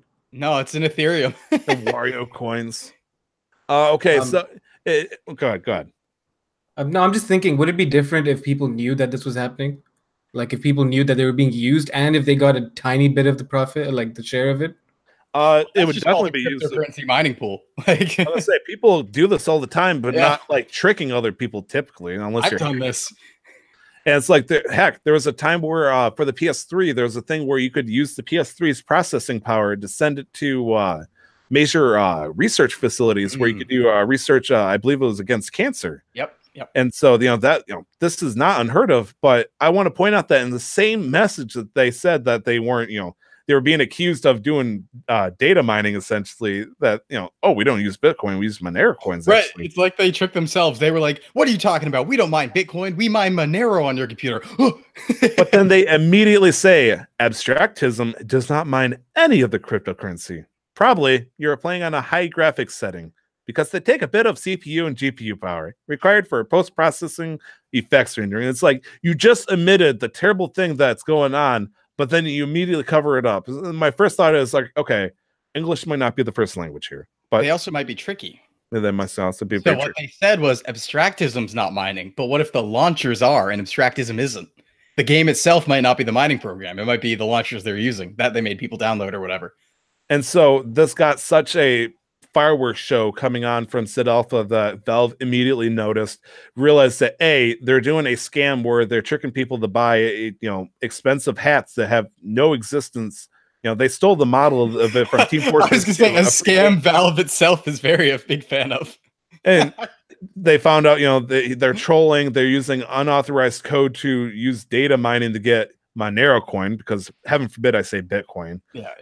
And took him down. So if you want abstractism and you want to support the crazy regime that's going on with Bitcoin and crypto jacking, well, you're out of luck. You have to find somebody else to get scammed from. Yeah. So that's the first news article. Is there any thoughts before we keep going? Because we can talk about it. All I'll say is I don't know what country, of course, Abstractism based out of, but I'm pretty sure this is super illegal, to the point where I'm surprised this isn't already taken down from Steam if it's a confirmed thing, and if not, legal action against developers, because that's hijacking computers and using them. 100%. Yeah, like they could easily take it a step forward and turn this into an example. Yeah, it's surprising that Valve hasn't already. I think it comes down to whether, you could look, right? If there's somewhere in the agreement when you buy the game of like, we're going to mine from your computer, then it's a different story. But like, if you just jack people's computer for that sort of thing, I don't know if that would be levy against the company either. And maybe even against Valve for not protecting the users against that. Oh man, so much shit can fly out of this. Yeah. Maybe that's why Valve is just being so quiet. It's like, oh, you're gone. They see some legal issues like, oh, this could backfire if we take them out. Valve should have killed them like the second it came up, honestly. Because if they make a big stink, that's going to point out that Valve had a hole in the security. Something happened here. Valve's not 100% safe. Yeah, there's no security on Valve. Things could go bad against. I know, right? They let the floodgate of all this bull crap come in. So the next topic is Super Smash Bros. Ultimate Direct had came out this Thursday. I could be mistaken. Wednesday. Okay, that sounds right. So a lot of things happened. A lot of people were making wild predictions. Some of them were right. Some of them were wrong. I was wrong because I made two predictions. The first one was my big one. They're not going to announce any new characters. I was obviously very wrong. Oh yeah, no, they told us they were going to. So. And the second one was if they did announce any, Waluigi will finally make his appearance with something besides the trophy. I think you're still getting it. So here's the deal. So Waluigi there's a big to-do about this, basically. Waluigi is the most requested character. Sakurai is aware of it to the point where people who were harassing Sakurai over it, over adding Waluigi, and he commented on it. And he even said, I think the love for Waluigi is fake. And he's right for the most part. I think a lot of people jump on the bandwagon of liking Waluigi and want him in Smash because it's the good joke. It's the big joke everybody likes. Follow the bandwagon. But that being said, Nintendo's still a company. It's still a lot bigger than just Sora Limited, which Sakurai is working for right now, and bigger than Smash. So Nintendo could always come down and say, like, I don't care if you feel that it's like not true, genuine Waluigi love. Put him in the game because that's what people want. So what I think is likely is the last character reveal we get will be Waluigi, is what I'm thinking. But there was a big fight about this a couple weeks back. I feel like they were really, okay, let's talk about the characters that weren't announced. Yeah. The first one is Simon Belmont. People have been suggesting and talking about it leaking out, as well as his clone, or I guess they call him Echoes now. Yeah. Richter Belmont, Yep. which is a descendant of him. So 2 Castlevania characters coming in, as well as a cool stage, a very cool stage. Yeah. And the fact the stage is so interesting to me, it's because the fact that Dracula, Of course. I know, right? Dracula can freaking summon himself on a random chance to appear on this field as a boss fight. Yeah. Just out of the blue, like, hey, 50 games of this thing, nothing might happen. 51st, Dracula's gonna mess your shit up, and that's so cool. Just the thought of that, I was like, holy crap! Yeah, and Rathalos too from Monster Hunter is coming in as a boss and an assist trophy, and there is actually some rumors regarding that. If you don't mind me going off on that real quick, Of course, so there was a mode at the end they showed that was grayed out, and nobody can figure out what it is. right? The Mosaic, Right. A lot of people are hoping it's Subspace Emissary because a lot of us really, really like that. So what people noticed was the Monster Hunter level, and this is secondhand knowledge. I haven't verified this myself, but a friend of mine was talking to me about this. And what he said was people noticed the Monster Hunter level was not in the stage select screen, and it was just basically a flat terrain, which would give the impression, hold on, that's just like what happens when you run through Subspace Emissary. Those aren't actual maps. They're just, themed stages. And so there was a Monster Hunter Rathalos boss on this map that we've never seen before that's not in the 103 they showed. So it was like, is this going to be, is this going to be a thing? I don't know. So that's what some people are rumoring. I would like it to be Subspace Emissary, but yeah, the boss mechanic is really cool. That would be awesome. And I thank you to the article for NintendoEverything.com because this is probably the most direct. However, they don't list everything that chronologically appeared on the direct. I could do that, but I'm just going to run down the list as they and say the probably the biggest thing in my eyes that they did and probably hyped everybody up was the reveal of King. Should I call him K. Rool or King Cruel? I don't know. Call him K. Rool. K-Rool. I always call him K-Rool, but the joke is, it's supposed to be Cruel. That makes sense. I'm looking at the name here. Oh wow! Like, it's probably again. You're talking like I'm somebody who's never played a Smash game. So probably the 3 most demanded things I could think of for characters to come to the Switch is Ridley, King K-Rool, and then probably Waluigi at the top because obviously they gave Ridley. And so people are just focusing like crazy with, of course, a Twitter account dedicated to getting K. Rool on Smash, posting like every 15 minutes about how cool it would be. And I feel like this is you said Sakurai said that the love for Waluigi is fake. I feel like it's like 10 times worse for K. Rool. I agree. I think that K. Rool was in, Donkey Kong Country games and 64, but he was just a villain. Like, I think the idea of putting in a villain from Donkey Kong makes sense because it's a pretty big series and we don't have a villain yet. But it's like this K. Rool hype, I guarantee you, is from people who have no interest. Like, it's a bandwagon thing. I guarantee you a very big portion of it is those people don't know or care about K. Rool. And like, I know about K. Rool. I don't care really. Like, that's my position on it. But I'm like, okay, cool. I mean, it's like, okay, he has the thing that shoots a cannonball. He throws his crown. Great. Apparently, he has like some kind of reflective armor ability that he has now. And I have no care for him. I was like, honestly, I would have taken Eggman over K. Rool at this point because if they got Sonic in there and they're going to start introducing, more villains, I think Eggman and his, maybe like some kind of mech or something like that would have been much more interesting. No, honestly, Eggman with his walker potentially, although that's a little older, from maybe just Eggman with his little flying thing. I do think Shadow is going to be an Echo fighter. I think that's going to happen for sure. That does make sense because another thing that we saw was we had the Echo Samus, aka Dark Samus, which is the main antagonist of the Metroid Prime series. Well, technically it's second in a 3. Metroid Dark Samus makes an appearance at the very end, I believe, of a secret ending of Prime, but let's be real. Sorry, I know, spoiler alert for a 12, 13, 14-year-old game. That's okay. I think that's past the barrier for spoilers, So we have Dark Samus as an Echo. Then we have Chrom for Fire Emblem doing the Echo for Roy. So I love Roy. Chrom's pretty cool too, so that's awesome too.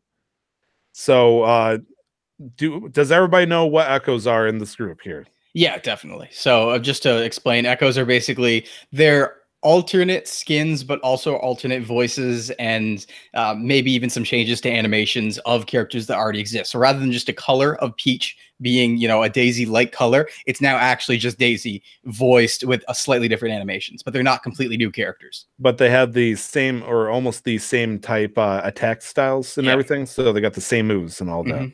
Okay, that does make sense because to me, when I hear that, in Super Smash Bros. Melee, Ganondorf was a Captain Falcon clone, but technically, if you think about it, I guess he'd be more of an Echo, but he did have one or two attacks that were different. Yeah.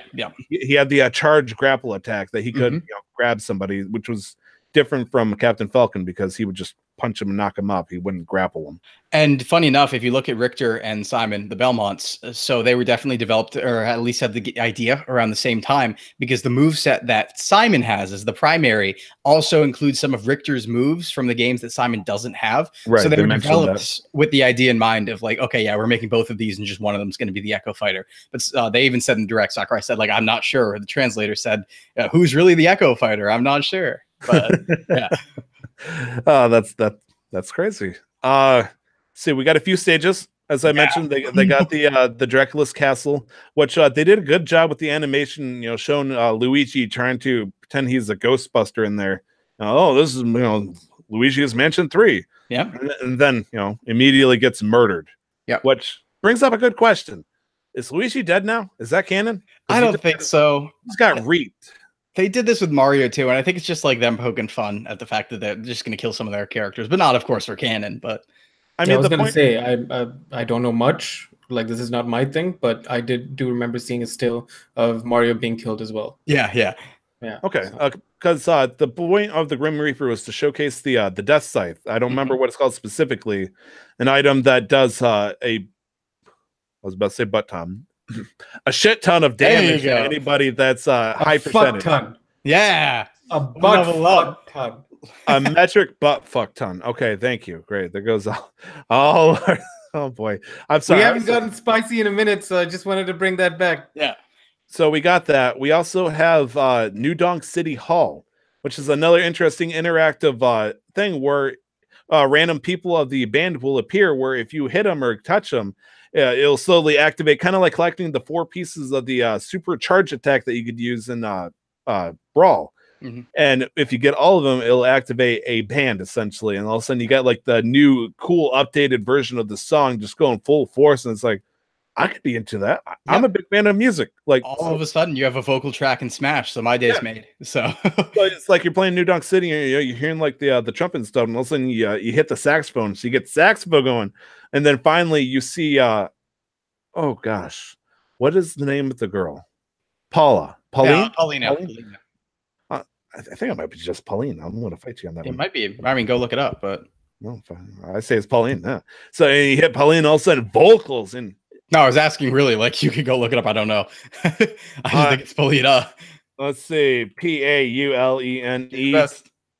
Pauline. Yeah, it's Pauline. Oh, okay. It might be Pauline, but honestly, it ends with an E. Gotcha. I mean, I don't care about Mario too much, so of course, just credit your own fight. That's fine.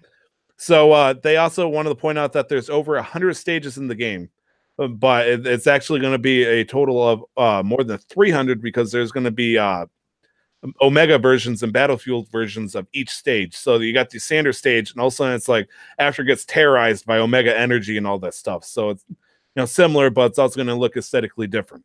So you got a lot about that. Also, stages start at the beginning. You pick the stage before you pick the characters now. Yep. And the rules before you pick the characters.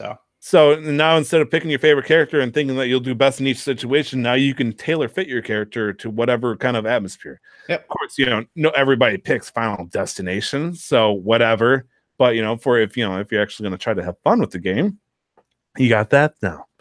You can also turn off hazards, which is another cool thing, because if you want to play a certain level, but like, the Super Smash Bros. 64, you want to play Hyrule Castle, but you got sick of those swirly tornadoes, you can get rid of them now. They'll disappear. Cool. Let's see. There's also a new design where if you want to play one stage, but maybe your friend wants to play another one, there's also stage morph. So you can switch between two stages. It'll, every so time, or you can set it for random, it'll just randomly turn into a different field because yeah, sure. It's fun. I thought that was a great idea. Music, this is probably another big thing for me. Over 900 different compositions of music throughout the entire games, plus more, is coming into this game right now. Mm-hmm. And it states very specifically over 28 hours of video game music. Yep. So they had a little thing where they were like, yeah, you can even plug in your headphones and put your Switch in your bag and listen to it like an MP3 player. I'm like, all right, now who's gonna do that though? Like, let's be real. Like, I'm gonna say I'm gonna totally rip the OST. I'm not gonna lie, but like you can even turn off the Switch and carry it with you and listen to it as you go. But please use this giant tablet as an MP3 player, please. Hey, then maybe it's a thing. No, but it's like Bluetooth. Like you'll buy a foot massager and it'd be like, oh, and it also has Bluetooth, and you'd never wonder why would I need Bluetooth on that. But with technology buffs, it doesn't matter. It has Bluetooth, right? Like really, you'd buy anything just it's because bragging, right? If they sell you a pin, an Attack on Titan pin that has Bluetooth that does absolutely nothing, but you can connect your phone to it, you'd buy it. I mean, I might not because I'd be scared of it. Because why would that pin have Bluetooth? But I get the idea. Imagine, yeah. Okay, it has Bluetooth because you can use it as a touch screen. You can write the pen on it, so you can well, I mean, I don't like touch screens; they're evil. Okay, I was thinking like a drawing pen, like you know, drawing tablets electronically. You could have a Bluetooth pen, but you could just Bluetooth it to your phone and just do it like that instead. Oh, okay, so that's not. I was just making it up to humor you, you know. Yeah, no, but yeah, so like having the Switch as a portable MP3 player is just kind of like well, you didn't ask for it, but we just thought it'd be cool for you to have it. So use it if you want to. Don't use it. We don't care. Just buy the game. Yep. All right, fair enough. A couple other things. There's more Pokemon. There's more assist trophies. Woo! Ooh, you know. Is there any characters that you would particularly are excited for? Because let's see, a couple of new ones coming out. You got Zero from Mega Man X, Knuckles from Sonic the Hedgehog, Crystal from Star Fox, Rathalos from the Monster Hunter series, and Shovel Knight from Shovel Knight. Yep. And then of course you got the entire moon from Chora's Mask you can have come crashing in. Yep. Yeah, I think this is just overall this, they're adding too much to the game to the point where it's going to be, you can't really make another Smash after this.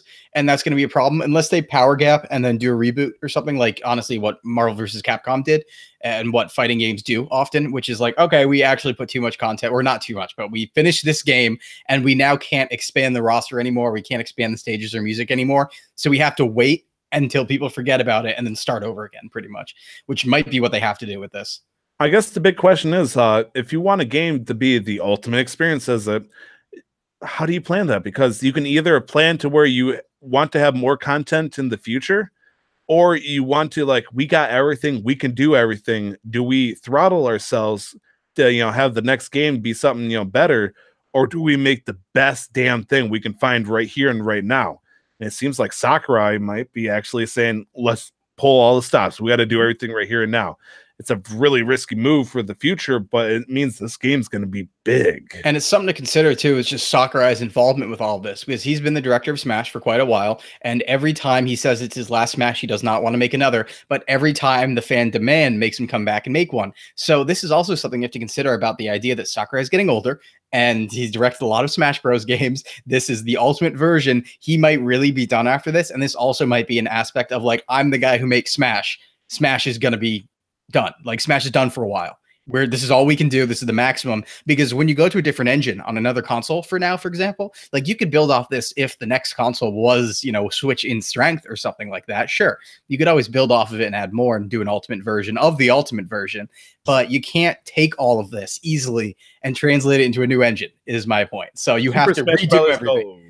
For the mobile. And it'll always feel bad to go down in content, which is why they probably have to wait a long time till people kind of don't think about Smash as a thing that could come back for a long time. But then when it does, it becomes great. Smash is back as a reboot, and not Smash is back, but there's so few content in it, it doesn't matter.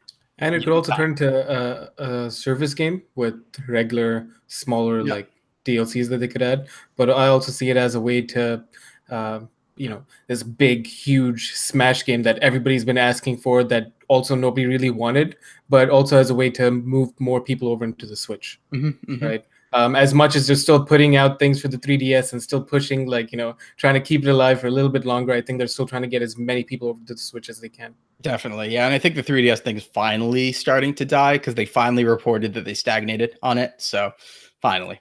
All right, fair enough. I just want to mention a few last modes that, they're completely new for mostly new. You got Stamina Battle, which we know that as the Master Hand Battle. You try to whittle down health from 300 to 0. Yep, and stamina was in early Smashes as well. It just wasn't a main option you could pick. Okay. Okay. Yep. You got Squad Strike, which almost Marvel vs. Capcom style, but you can't, introduce them as assist or support characters. You can have players, either 2 players do 5-on-5 or 3-on-3 skirmishes, or you could have a person controlling, 5 versus 5 different people having their own controller, getting ready to go into the pit one versus one at a time, which is crazy. Yep. Go ahead. I was just gonna say it's a lot like actually the Tenkaichi, Dragon Ball Z Tenkaichi system that you could do for team battles. Yes, it's pretty much I remember that now. Yep. Oh boy. There's also tourney mode. You can have up to 32 people just go ape shit, face each other down.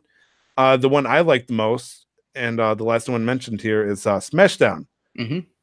Pretty much just we're gonna play for a while. We're gonna have fun here.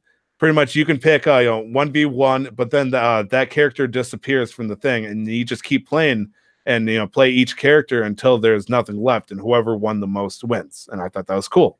Allows people to play completely different characters and instead of trying to specialize. You can also try to be a dick and then say, hey, I'm going to pick your best character right off the get-go, so you can't touch them ever again. And I thought that was cool. So, anything else that you guys want to talk about for Super Smash Bros. Ultimate? Nope, it's Ultimate. Yep, fair enough. And Cam, show floor is yours. Go ahead and talk about it. Okay, listen, people, listen. So recently you might have seen in the news that Emu Paradise got taken down, which is the premier pirating site, I will say, for ROMs, for video game ROMs and ISOs. Rest in peace. So the reason why this is significant is this was the biggest of all of them. This was the one that was, honestly, I'd say the only one that was verified to a point where you knew you weren't getting malware with your download. Basically, you knew that it was a legit thing, that there's not going to be any extra stuff, that everything was what it needed to be. And so this was the most verified place, the most extensive place you could get all this stuff. And so this goes down. And Nintendo had a part, but they did it themselves. This wasn't a DM take down everything. They did it themselves, considering piracy and what's going around right now, because Nintendo recently took down 2 other sites. So here's the thing. A lot of people say, Nintendo has to hit those patents. They have to make sure they pursue them. And that's true. But this really just only hurts the industry and hurts the future. I don't talk about it much, but I'm very big on video game preservation. And when sites like Emu Paradise go down, we lose things actually to time, because game companies don't document their past as well as we would like a lot of other things do. And we also have to consider the availability of games. So I'll say, at least from my personal perspective, not necessarily a perspective for the entire podcast, but I'll speak for myself here and say that I think it's completely justified to torrent a game and pirate a game if it's not available in any other form, if the company's not made it available. So if there's no way, for example, to legally buy the old version of DuckTales or legally run the old version of DuckTales via any virtual console, no qualms in pirating that and playing that, because they have not provided the option to me. But that's still a piece of gaming history. It's still a piece of art, if you consider games art, right? And from that perspective, it really, really sucks, because there's a lot of stuff that we lose here, talking about, beta versions of games, Japanese, Spanish versions of games, just different types of games, basically, that we keep losing every time one of these sites goes down, which may be, besides somebody's hard drive, the only place that this game exists. Because a good example, actually, Nintendo, funny enough, considering how they feel about emulators, allegedly the Wii version of Super Mario Bros. Or World, I forget which one it was, but the virtual console one that they put out was actually not from their own company. They couldn't find it. They couldn't find the original ROM they had for Mario Bros. So they went and downloaded one and sold it to you, and using open source emulators and things like that, because there was actually, they verified, they looked at the hexadecimal code and saw that the Wii version, virtual console version of the game, had the headers that the amateurs put on when they ROM hacked it, made it runnable on an emulator. So even Nintendo is downloading this stuff and reselling it, but that's to the point that they don't document their own past. This stuff is lost to time if these pirating sites go down. And in terms of, video game history and that sort of thing, it's incredibly important to keep that all documented. So I'm super against this. I think in some cases, what the company should really look at, and as an example here, because there's a legal way you can do this. And Frank Cifaldi, who's a game historian, talked a lot about this at a GDC talk in 2016, I want to say. And what he talked about basically was companies can use emulators to their advantage. A lot of stuff is open source now and practically complete in terms of what they can run. And open source means you can use it under a GNU2 license, I believe, for commercial use, which means Nintendo could go grab these emulators if they're open source, use them and sell their own ROMs to people for like a subscription service or a very cheap price. But the fact that none of these are available now, they're not categorized everywhere, it becomes necessary at that point for pirates and people downloading that stuff to actually preserve game history. So I just want to riff about that basically, because that going down is a travesty, and protect what you can, get what you can. Absolutely. Nick, thoughts? I agree with Cam. Completely caught me off guard. I love it, Tyler. No, I remember I mentioned this a few times before. I went back home recently this past December, and I bought my PS2 with me here to Canada.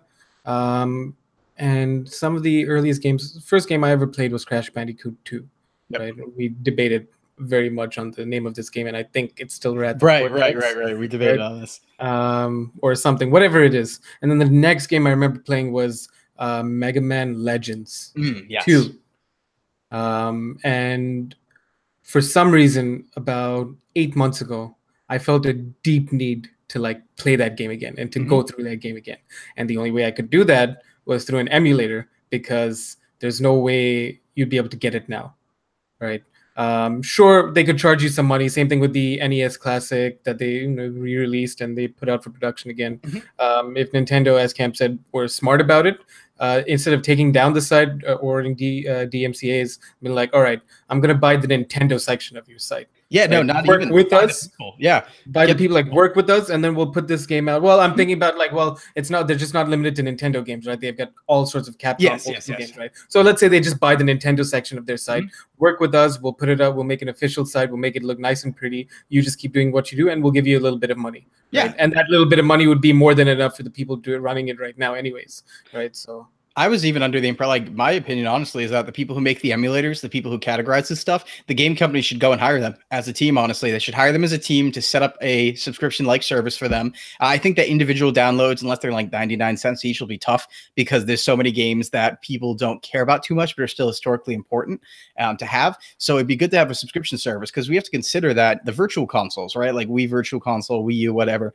they maybe put like 150 games on there. Maybe there's, 70 NES games. There's 1,700 different NES games in terms of different versions of the games and things like that. And so much of the catalog is missing when you don't, and nobody has it. Nintendo doesn't have it. The only way it's out there is on people's hard drives, out in the pirating world, and that sort of thing. And a good example, just really quick to wrap things up, basically, is think about legitimately buying something. Like theoretically, in your case, I would say, like, yes, you can go buy Mega Man Legacy Collection. Not Legacy Collection, sorry. You can go buy Legends 2 physical still, but you have to buy it from a reseller, not from Nintendo. You're not giving them money, or you're not giving, in that case, right? You're not giving Capcom money. Yeah. I was going to say, like, your example earlier didn't include going to flea markets or used game or retro video game stores, because we're talking about it being made available directly from the seller. Like, what if you're in Europe and they're selling Mega Man Legends 2 only in North America? It's still not being made accessible to you, so the only way you can do it is either have a friend that you have in the States ship it over to you, or get an emulator. Yep. And the thing I want to compare here is if you compare the film industry as an example, right? What Frank Cifaldi did in his talk, actually, GDC, was great. He took a random movie from the same year as, I think it was DuckTales, where he was like, okay, so here's DuckTales. We can't get the original version really anymore. We have the remaster, but that's not the original version. And he took a couple other games. I think he just went through a random year and found like one of the less popular games and was like, okay, mid-popularity. He found a random movie from the 90s, right? Just a random one in the middle of the 90s. And he's like, oh, look, it has a Blu-ray release you can buy currently. It has an HD release you can buy currently. It has a pack-in release you can buy currently. You can get it on YouTube. You can get it on Netflix. You can get it on all these different streaming services, Hulu, all of these services. And there were like 13 different ways to get this random crappy 90s movie. And he's like, okay, what are the official ways to get this game? Oh, look, there are none. So that's my point, where it becomes almost necessary to. I mean, you go on Amazon and pay $300 for a cartridge that might work. But there's the point is, those are official releases, right? Those are official, licensed releases, and games don't do that. And as a whole, the gaming industry is very bad at taking care of its history, and not just the games, but documentation surrounding the games as well. So I think that in this case, Emu Paradise Takedown was a travesty, and we probably lost stuff because of that. Absolutely. Like a part of it is also, as you mentioned, as a whole, the gaming industry is really not that old as compared to the film industry or even like the art industry, right? Because you can find paintings from the 1400s, the 1500s, movies all the way from back when they were first being made. There's really we're still evolving. The industry is still evolving, and there's no need. There hasn't been any need until now, or at least mainstream need for documentation, archives of old video games, and those being, accessible to people. So hopefully it's going to evolve, and hopefully it changes soon. But yeah, we hope, because the reality of the situation is like, it's easy. People considered it, it's easier to port over films because of, it's a video and you can put it on different formats. But it's, gaming is really just like, it's already been made available on multiple formats on your PC, on Windows, on Linux, on all those things. It's already available that way. People have already done the legwork for the full sets of every cartridge-based console and most CD-based consoles. That legwork's already done. So just make it happen in a legitimate way, and we cannot lose our history while also not pirating, right? And the company can get more money. They're basically being idiots by doing this, is what I'm saying. They're being complete retards. But yeah. All right. Fair enough. Now, I would like to point out, for the sake of the podcast, the topic of the show is whatever we put our most passion into. So that being said, it feels like we just covered the topic of the show. Guess so. So I would like to pose this as a small question then, if I could. The original topic of the show, no longer such. Number ratings versus summary ratings versus descriptive reviews. What is the best thing that you think you would look forward to when it comes to trying to figure out if you'd like a game? For me, descriptive reviews, but I think that the descriptive reviews are objectively, I would say, honestly, objectively, they're more detailed. They give you more information. They're better for understanding a game. But there's usefulness for everything else. I think numbers are incredibly useful if you trust or know the personality behind a reviewer. So say even a random video game reviewer like a Pro Jared or something like that, right? Or an Angry Joe or something like that, where it's like, okay, well, I know Pro Jared's biases. I know where he stands on different genres. So a number from him tells me things. I know him already. A number from IGN tells us stuff because we know about IGN. To a lesser extent because their writers are more decentralized. But the number score is useful if you know who the people are behind it and you know their proclivities, basically. But in the end, descriptive is what I want. So fair enough. Personally, I think that number ratings should be abolished completely. Gone. Vicious, because since we are all subjective people versus an objective number rating system, there's no way that, unless it's the same exact person, as Cam would say, we can't compare what people say over at IGN, their number, compared to what people over at GameSpot would say, because we have no idea how that compares. And then when we try to, we rationalize the numbers in such a way that the information becomes askew. And that is dog shit. Because, keep the nightclub running here.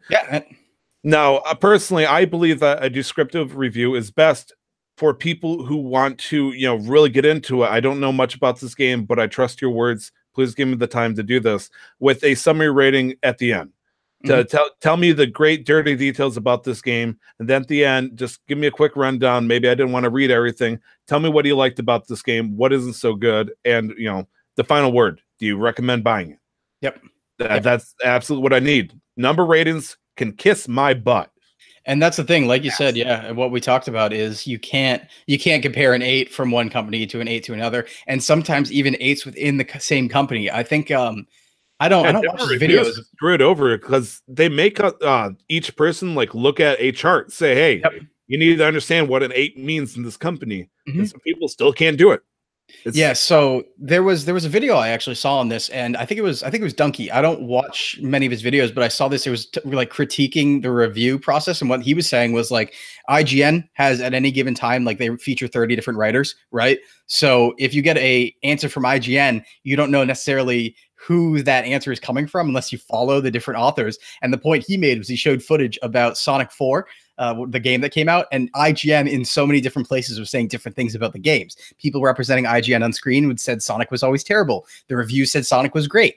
Everything was saying different stuff. So it's more important, that number score is useful, I think, if you want if you know the single person and know their, biases when they're reviewing, as I said before, and you trust their opinion, right? So if I started reviewing stuff and giving numbers and you knew what I liked and what I didn't like, and you were jiving with that, then an 8 for me means something. But if you didn't, Ironically enough, there's only one person that I listen to enough that I would like, I want your opinion on this game. Tell me if you like it or not. And that person actually doesn't give number scores, so he doesn't like it either. So it's like, oh, man, irony itself. Nick, what do you think, buddy? I understand your issue with number ratings. That's if it was coming from one person. I think number ratings, they look good on paper. In terms of like, all right, this is this franchise breakdown. They made 25 games.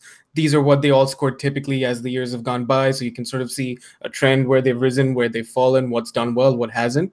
I think it needs to work similar to how Rotten Tomatoes works, where it's an aggregate score of people's things. This is just an idea of mine. Metacritic. Metacritic, whatever it is. One of those Rotten Tomatoes, because Rotten Tomatoes has been heavily influenced in ways that isn't, average score views, as it's been shown. It's whichever one of those are, because Metacritic, though, yes.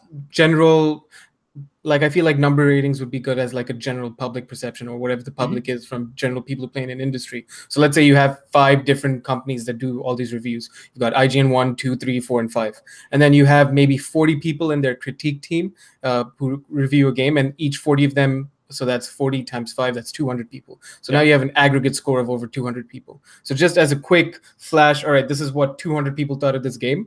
I think that could work for, if you're just going through like a listing of games released last year. But then should I trust that those people know what that score means to every other person that's doing the same review? So going back to what you guys were talking about, then you'd have to all right, then you kind of have to know, who these people are, what they're doing.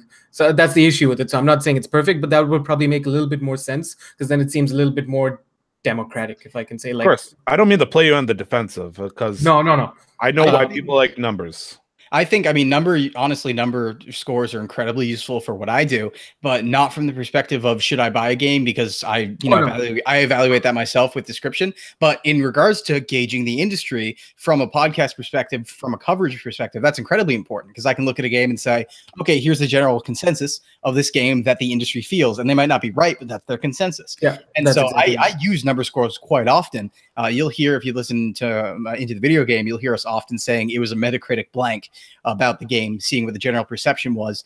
But there's also, what really sucks is a lot of bias there, where there's a bigger bias towards AAA games. Like AAA games can't do bad on Metacritic to honestly a very extensive margin, to the point where the Metacritic scores are not reflective of real life. Like 5 should be average, but in Metacritic scores, 5 is like, this game should not exist. It is completely unplayable. You don't see AAA 5s. You don't at all.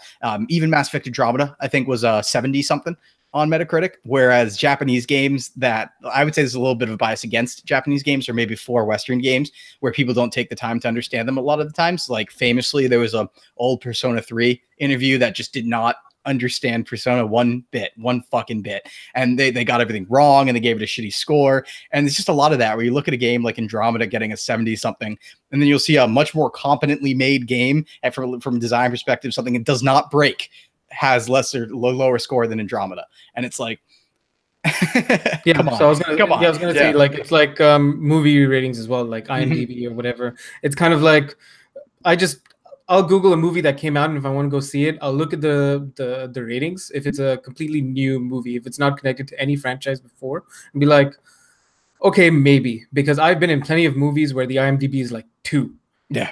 But I've had a good time. Sure, I recognize the faults with it, but it's just a funny movie, and I had a good time. Right? Exactly. I do prefer summary ratings in general, but more for franchises that I know. So there was a new Halo game that came out, and I saw a summary rating, a pros and cons review, because then they'd probably compare it to previous Halo titles. Yep. Like, oh, this game has this, but this game didn't have this, and this game removed this that this game had. Right? So I prefer those. Descriptive reviews, not so much, in case they give away too much. So I prefer watching people play the game. So I prefer watching gameplay of it to make up my own mind of whether I enjoy video reviews. Too. Yeah, so video reviews are my main thing. If I'm like, all right, this is a brand new single player game, convince me. And the only way you could really do that is by showing me gameplay of it. I would say that'd probably be the number one way. Video review for sure. Better than any words you could give me, because I can see for myself. For me particularly, not even a video review, but just straight a video. So like not cut up to look nice. Yeah, even that. Just straight, like, start from the what beginning. am I playing? Show me the right? first 10 minutes. Raw and then footage. yeah. Or So show me basically- like 20 minutes somewhere in between where I have no idea of the context and you're doing all this crazy, wonderful shit. And I'm Yep. like, okay, that's So got me. basically, we should get demo discs again, is what we're saying. Anyway. Okay. Demo discs. Hell yes. I remember playing an ET demo on my PlayStation 2 for what God knows how. We should get demos. We should still have demos in games, I think, or at least downloadable demos for almost everything. Like, give us demos so we can evaluate it ourselves, honestly. But yeah. My dear podcasters, we are getting long in the tooth. Oh, It is as the usual. We are having a good time. Time flies by. However, we have something that we've never experienced before, gentlemen. oh, We've received an email. wonderful. An email from somebody who's interested in talking to us. Okay. I will not lie. This is not a prologue. This is chapter 1 of the love letter that this gentleman. Oh, hold on. Are you going to read the whole email? Is that fully necessary? Ooh. I Because mean, there's a question in here, right? Or there's a question that he posed on Twitter as well. okay, well, I think we Yes. should hit those. But I will.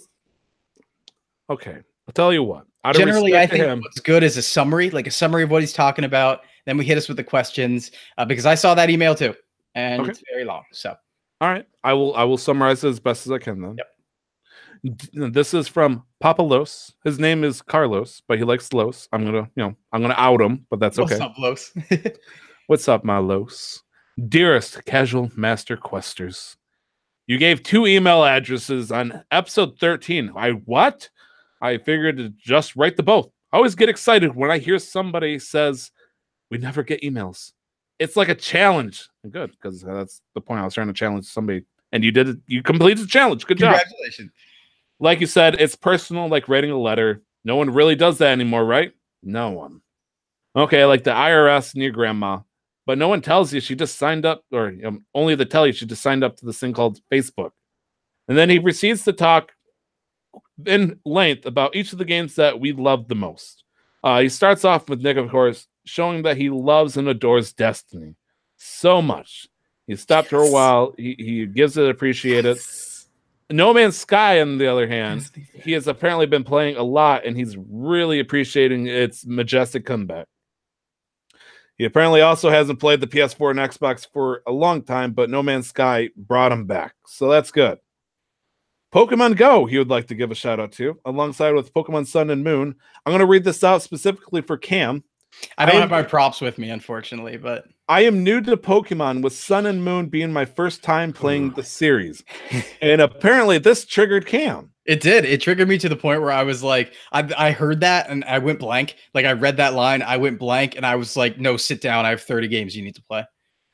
Fantastic. And so you inspired Cam to want to, please let me show you the way. Yeah, let me show you the world, man. Like You I didn't bring the props, but I have a box of Pokemon games. Like all my Pokemon stuff's in a box, and I have about like 30 different cartridges, I think. So it's just yeah. If you need any information on where to go next in terms of Pokemon, if you want to expand the horizons, hit me up on Twitter. I think we're following each other now on Twitter, actually, Lo. So just like DM me on Twitter or something like that, and I will give you all the recs you need. Yes. So he's gotten on Nick's good side by mentioning Destiny and then No Man's Sky. I like him. Los decided to appeal to Cam, of course, by mentioning Senpai, I'm new to Pokemon. Please Also by show me the way. Oh boy. And then apparently he gets me with the sweet talking about Pokemon Go. So Yep. okay, fine, you win. He'd like to suggest that we play the game called Yoku's Island Express. Yes, we talked about this a couple of weeks ago. I think that was that pinball game that we mentioned at the end that was coming out. Yes, it is. He says it's so much more than pinball, I felt. Charming and absolutely perfect for pickup and go playing between bigger sessions of chunkier games. So, think of the enjoyment that you get from Fortnite, but on the go. It's that slot. Yep. He'd like to also apologize that he wrote us a small novel, and that's totally okay. Los, I would love to read the whole thing, but unfortunately, I was asked by my co-host to cut it down. Don't worry though, I'm going to read the whole question because we sent out asking for questions, and of course Los jumped on because he loves his name being mentioned. And I would say just real quick, so I don't think that I read the entire email, we read the entire email, and I appreciate that a lot. I just don't think it's useful to recite the entire email on podcast. True, but we read that and then we pare it down. We discussed it in length. In fact, we probably could. I think it's just because this is one of the longest emails I've ever received. Oh, loading. Got Los, please. Making me warm. Yeah. And so on Twitter, I sent the call out. He answered his question, and he is the elusive man. And there is a one there. I'm going to let you find out, but it's an illusion once you find out what it is. Good luck. Because emails aren't enough, apparently. Here's a question. If you could mash up 2 Nintendo franchises and make a Game of the Year contender out of it, what would it be? And he says, franchises, game type, etc. So we talked about it before. Apparently, since I mentioned a game that is correlated to Epic, and it can't be an evil hybrid, it has to be first party only. But that's what the question asks for, Tyler. Well, I'm willing to diverge from franchise. It's not like Los has the holy law. It's not games on the Nintendo consoles. It says Nintendo I think questions are the holy law. I think questions are the holy law on a podcast. So if you get asked questions, literally the written rules by which we have to answer and provide an answer. Absolutely. Okay, then. Cam, go ahead. All right. So my thought process is pretty much just like go ahead and I guess and put Pokemon with Fire Emblem. And by that, I mean make Pokemon Conquest 2 because it's the game of the year for me. Okay. Nick. I thought about this last night, and given my limited knowledge on Nintendo franchises as a whole in terms of gameplay, because I haven't really played a lot of them, I was thinking either a Mario Odyssey type, but with Pokemon. But so like the true RPG Pokemon experience that we've always wanted, right? So you want a Breath of the Wild Pokemon, I think is where you're getting. Oh, no. Yeah. So I was going to say a Breath of the Wild Pokemon would be basically Breath of the Wild, but you pick a Pokemon that you want to play as, and then you just run around as that Pokemon and basically fight other Pokemons and solve as a Pokemon, right? But when like the Mario Odyssey RPG, you're running around the world fighting Team Rocket with Pokemon by your side, doing all these crazy, like it's still like a platformer game where you have your trainer do things, jumping around. Pokemon Let's Go Eevee. But then no. I've never heard of those games ever in my life. Those games do not exist. I think Pixelmon. There was a Minecraft mod called Pixelmon. If you guys are familiar at all, it got taken down potentially to make Pokemon Quest because the models look similar. But really, I just want Pixelmon to be a real thing. So that's another option right there. Is not via Minecraft, but via the idea of everybody jokes and has the idea and always has about the true Pokemon experience, which is like let's have an open world Pokemon game with everything where you find things in different terrains, a lot like how Pixelmon did it. That's always an option. I think for me, making it a game of the year, like everybody's game of the year game, is going to be incredibly difficult because mashing up 2 Nintendo series, I don't feel like gets you that. That gets you like a cool novelty. But for me, like I said, a Fire Emblem-esque SRPG Pokemon, just like Pokemon Conquest was, but crossed over with Nobunaga's Ambition, that would be like my personal. Where it'd be like, yep, no, that was one of my favorite games this year. Definitely. So Tyler, have you thought carefully about the next few things you're going to be saying? Regrettably, yes. I have most certainly have. I was hoping I could sneak out, but Nick did the smart move and transitioned over to me. There is one thing I kind of liked in Wind Waker, and I can correlate this in a completely different format. One of the things that you get to do in Wind Waker specifically is you get the pictograph. You get to take pictures of stuff. You can use them to turn into 3D models and whatnot. So in my head, the idea, if I could, and I proposed this in a similar idea before on a different podcast, imagine Pokemon Snap, but it's open world, and you got to take a picture of different Zelda scenarios. Like you don't interact with them, you don't do dungeons or whatnot, but your goal as a photographer is trying to solve the puzzles by taking pictures of them and maybe take pictures and watch and interact with the different AIs of the world in the Zelda universe. Now, in my head, I was like, not just Zelda, make it every world. Maybe you're exploring Mushroom Kingdom, or you're doing Super Smash Bros. Style, where you just go into each hub and Nintendo Snap. Are you Nintendo Snap? You're just walking around and you're like, Super Snap RPG. Super Snap Brother. You've been contacted by a suspicious magazine trying to find dirt about Princess Peach. So you're just walking around Princess Peach's castle. Snap PI. And then you're trying to get a picture Detective of Princess Pikachu. Peach. Detective Pikachu. That's going to be the name of the game. Oh. Wait, that exists. No. Super Snap Brothers is something. We're onto something here. Hold on. Like Nintendo Snap, as he called it. I do like the idea of that, as a photographer, it's almost Hitman style, where you try to find a way to get your goal met by walking around and looking as inconspicuous, but you're trying to take a picture of random things. And maybe, try to figure out why Link couldn't get through this dungeon and figure out who's been, interfering with it. If you got the Paper Mario writers, you know what I mean? Like that sort of humor, that sort of like Mario-esque comedy on that. And in terms of the storylines, that could be really, really good. And so that was the answer to my question for a potential game of the year. So. I was going to say, one thing I noticed is, early on you went there as well. I went there, Nick went there. We all went to Pokemon. And I think the reason why we all went to Pokemon, because that's something that, of course, happens quite often, is because Game Freak is really bad at actually doing stuff with their franchise. Make more spin-off games, Game Freak. In my defense, though, I said Pokemon Snap strictly for the the idea of taking pictures. Right. I didn't want to mention Pokemon because that's an easy one. Yep. But I wanted to, because nobody does anything with it. Oh, sure. Okay, fine. Okay, so that's going to be it for the show. We're going to wrap it up here. Game releases this week. I've actually only found 2. If you found any more, go right ahead. The Walking Dead, the final season, episode 1, coming out for PS4, Xbox One, and PC this August 14th, which is in fact Tuesday. So if you're listening to the podcast as soon as it comes out, tomorrow. Otherwise, Tuesday. However, what else is happening on Tuesday, Tyler? The big one, and people have been pushing me so fucking hard to get and start playing this game again. World of Warcraft Battle for Azeroth, the new expansion is coming out on Monday, specifically at 6 p.m.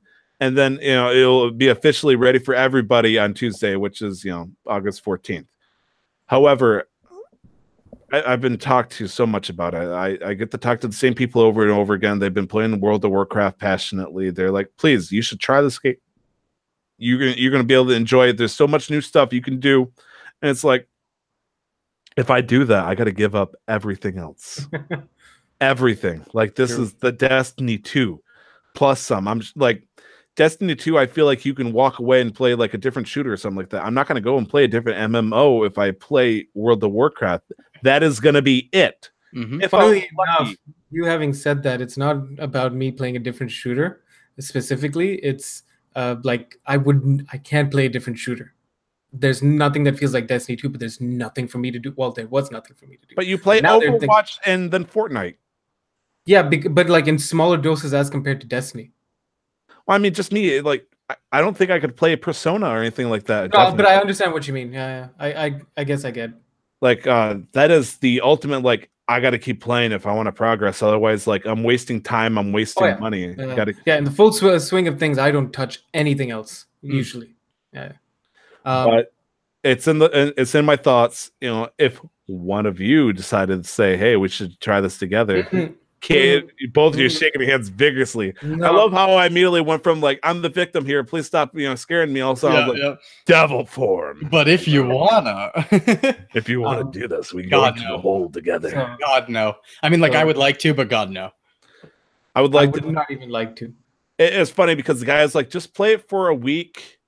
and then you says the report about how it's going. It's like, you can't do that. You play it for a week, and then all of a sudden it's 2022, and you can't do anything else with your life. Yep. And I look down, and I'm already up to my nipples in freaking quicksand. It's like it sucked me in. How am I supposed to get? What am I supposed to do now? I'm sinking. Good job. Yeah. It's like I would be like angry at my addiction at that point. But yes, it's coming out this Tuesday for those interested. Fun. Just one smaller note about Doom Eternal again. It's not releasing anytime soon, but when it does release, it's going to be on PC, Xbox One, PS4, and the Switch. Hey, that's good. That's awesome. Okay, so wrap up, plugs, housekeeping, anything we can talk about here. You can email us like Los at casualmasterquest@gmail.com. I will say that is the only way you can email us at. You can find other emails. We might not respond to it. Please don't do that. However, you can also hit us up on Twitter at MasterQuestPod. All podcasts and gaming can be found everywhere now instead of just our YouTube channel because things have been happening. However, if you want to look at our YouTube channel, we'll constantly post about it on the Twitter. So that's a good way of finding it. Or you can just go to YouTube and search for Casual Master Quest because that's there too. Cam, where can we find you for all your streaming services as well as your other podcast? You can find me on Twitter at Cam Collects. That's my preferred social media. I use it every day. Feel free to drop me a line, DM me. I love talking to people about games. In terms of that, I stream twice a week, once Monday night, 7 p.m. EST, and then also Friday at 6 p.m. EST. That's twitch.tv/Cam Collects. On Monday, White 2 randomized Nuzlocke for Pokemon. On Friday, Prism blind Nuzlocke for Pokemon. And then whatever I'm working on for review purposes at the end of that as a bonus stream. In terms of my other podcasts, you can check that out at intothevideogame.com. And that's if you want to get a more meta industry narrative going on type thing. It's less about the games themselves and more about the trends of the industry, the data, and that sort of thing. So if you want to check that out, that's intothevideogame.com. And that's me. That's nice. Nick, your turn. You can find me on Twitter at LRWarrior11. You can also find me on Instagram at LRWarrior11. Hey, Instagram shout out. Official the Instagram grind. Instagram. No, it's my Instagram. It's not a CMQ Instagram. Beautiful pictures of my beard with a bunch of snow in it. That's all I ever do. You can also find me on my Twitch at twitch.tv/LRWarrior11. In a couple of weeks, I will actually have a schedule set up properly because I'm almost done with my finals. I have a new semester coming, so lots of scheduling happening there. Yeah, that's it. You can also find me at MyFreeCams. Oh wait, that's the wrong. Not here. Okay, my bad. There's a joke here that I completely missed. I'll ask you about this. MyFreeCams is a cam girl site. I thought it was free cams. You can find me in my free cams. Wait, they don't have free cams there? No fair. That's right. I'm gonna say I already scored one. No, it's misleading. I found the website one day. And I'm like, wait. Is this cam? And I went to it, and all I found was naked girls. That's all over the place, and it wasn't. That's stupid. Kind of about that. Yeah. Oh my lord, guys! You could have had Vita discussion. Instead, you got naked girls. Yeah, or it's better Wii U. Come on. At least give me 2D girls. Yeah, fair. So we got Cam at Cam Collects, all one word. Twitch.tv/Cam Collects, and then into the video games. Nick is at LRWarrior11, left right warrior 11. Yep. Also on twitch.tv/LRWarrior11. I just want to say as clear as I can because this stuff is important. You want to watch us. And of course, maybe not the most important, but of course I am egotistical to think so. I am now no longer on YouTube. How humble of you. Yeah, I know, right? I'm no longer on YouTube through Casual Master Quest. I'm pulled up my old Dredge Twitch account, and I am now on twitch.tv/2timestyler, where I will be streaming anytime I'm out of work on Friday for at least 2 hours. Hopefully later, up until 8 p.m. at the latest, but we'll see what happens because I like to get on Cam's stream and then bug him for a while. And I will be streaming Zelda games. That is my only passion. I realize I have the most fun. I may occasionally be streaming horror games if the call comes to it, but honestly, I don't think anybody wants to watch me play horror games because no one enjoys doing that for some reason anymore. I mean, I heard a scream. You were playing Wind Waker earlier, and I heard a scream from my kitchen, and there's a readout on screen, so that might be pretty entertaining. So you said that was yesterday or this morning? No, this morning. Ooh, so I wonder, was that from the Redead? I think so. I was in my kitchen, and I heard you scream, and then I looked over, and there was a Redead on screen. Ah, okay, that would make sense. And I was like, huh. He was trying to intimidate me, and I remember that scared the fuck out of me. No, it wasn't that scream. I was sitting down for that one. The one that you said scared you. There was one beforehand, too. There was one more. Oh my screams. Yeah. Okay, fair enough. Okay, so, and also on Twitter at 2timestyler, all one word. Same thing for Twitch. Anyways, that was Nick, that was Cam, that was myself. That was all the video games we would possibly talk about. Actually, it's not true, but we don't want to, get too crazy here. I know, right? One figure out, but just one. Actually, we will see you next week. We're going to start discussing the possibility of trying to strap Nick down and maybe start to interrogate him about his little story. True, his little big story. Don't worry, but we'll talk about that later. I was starting like, is there anything else? Oh man. No, that's it. Leaving the peaceful mind. I'm going to ask people on Twitter. You can contact me any way you can on either my mine or Casual Master Quest about Operation Nightclub. If that was okay. Did we go over did we go just bat fucking crazy to it? or are we okay with doing this, halfway through, or all of it? Because maybe we'll see. Yeah. Anyways, that's it. That was episode number 14, and don't forget to never stop the grind. We'll see you guys later. Auf Wiedersehen. Bye. Love you. Love you.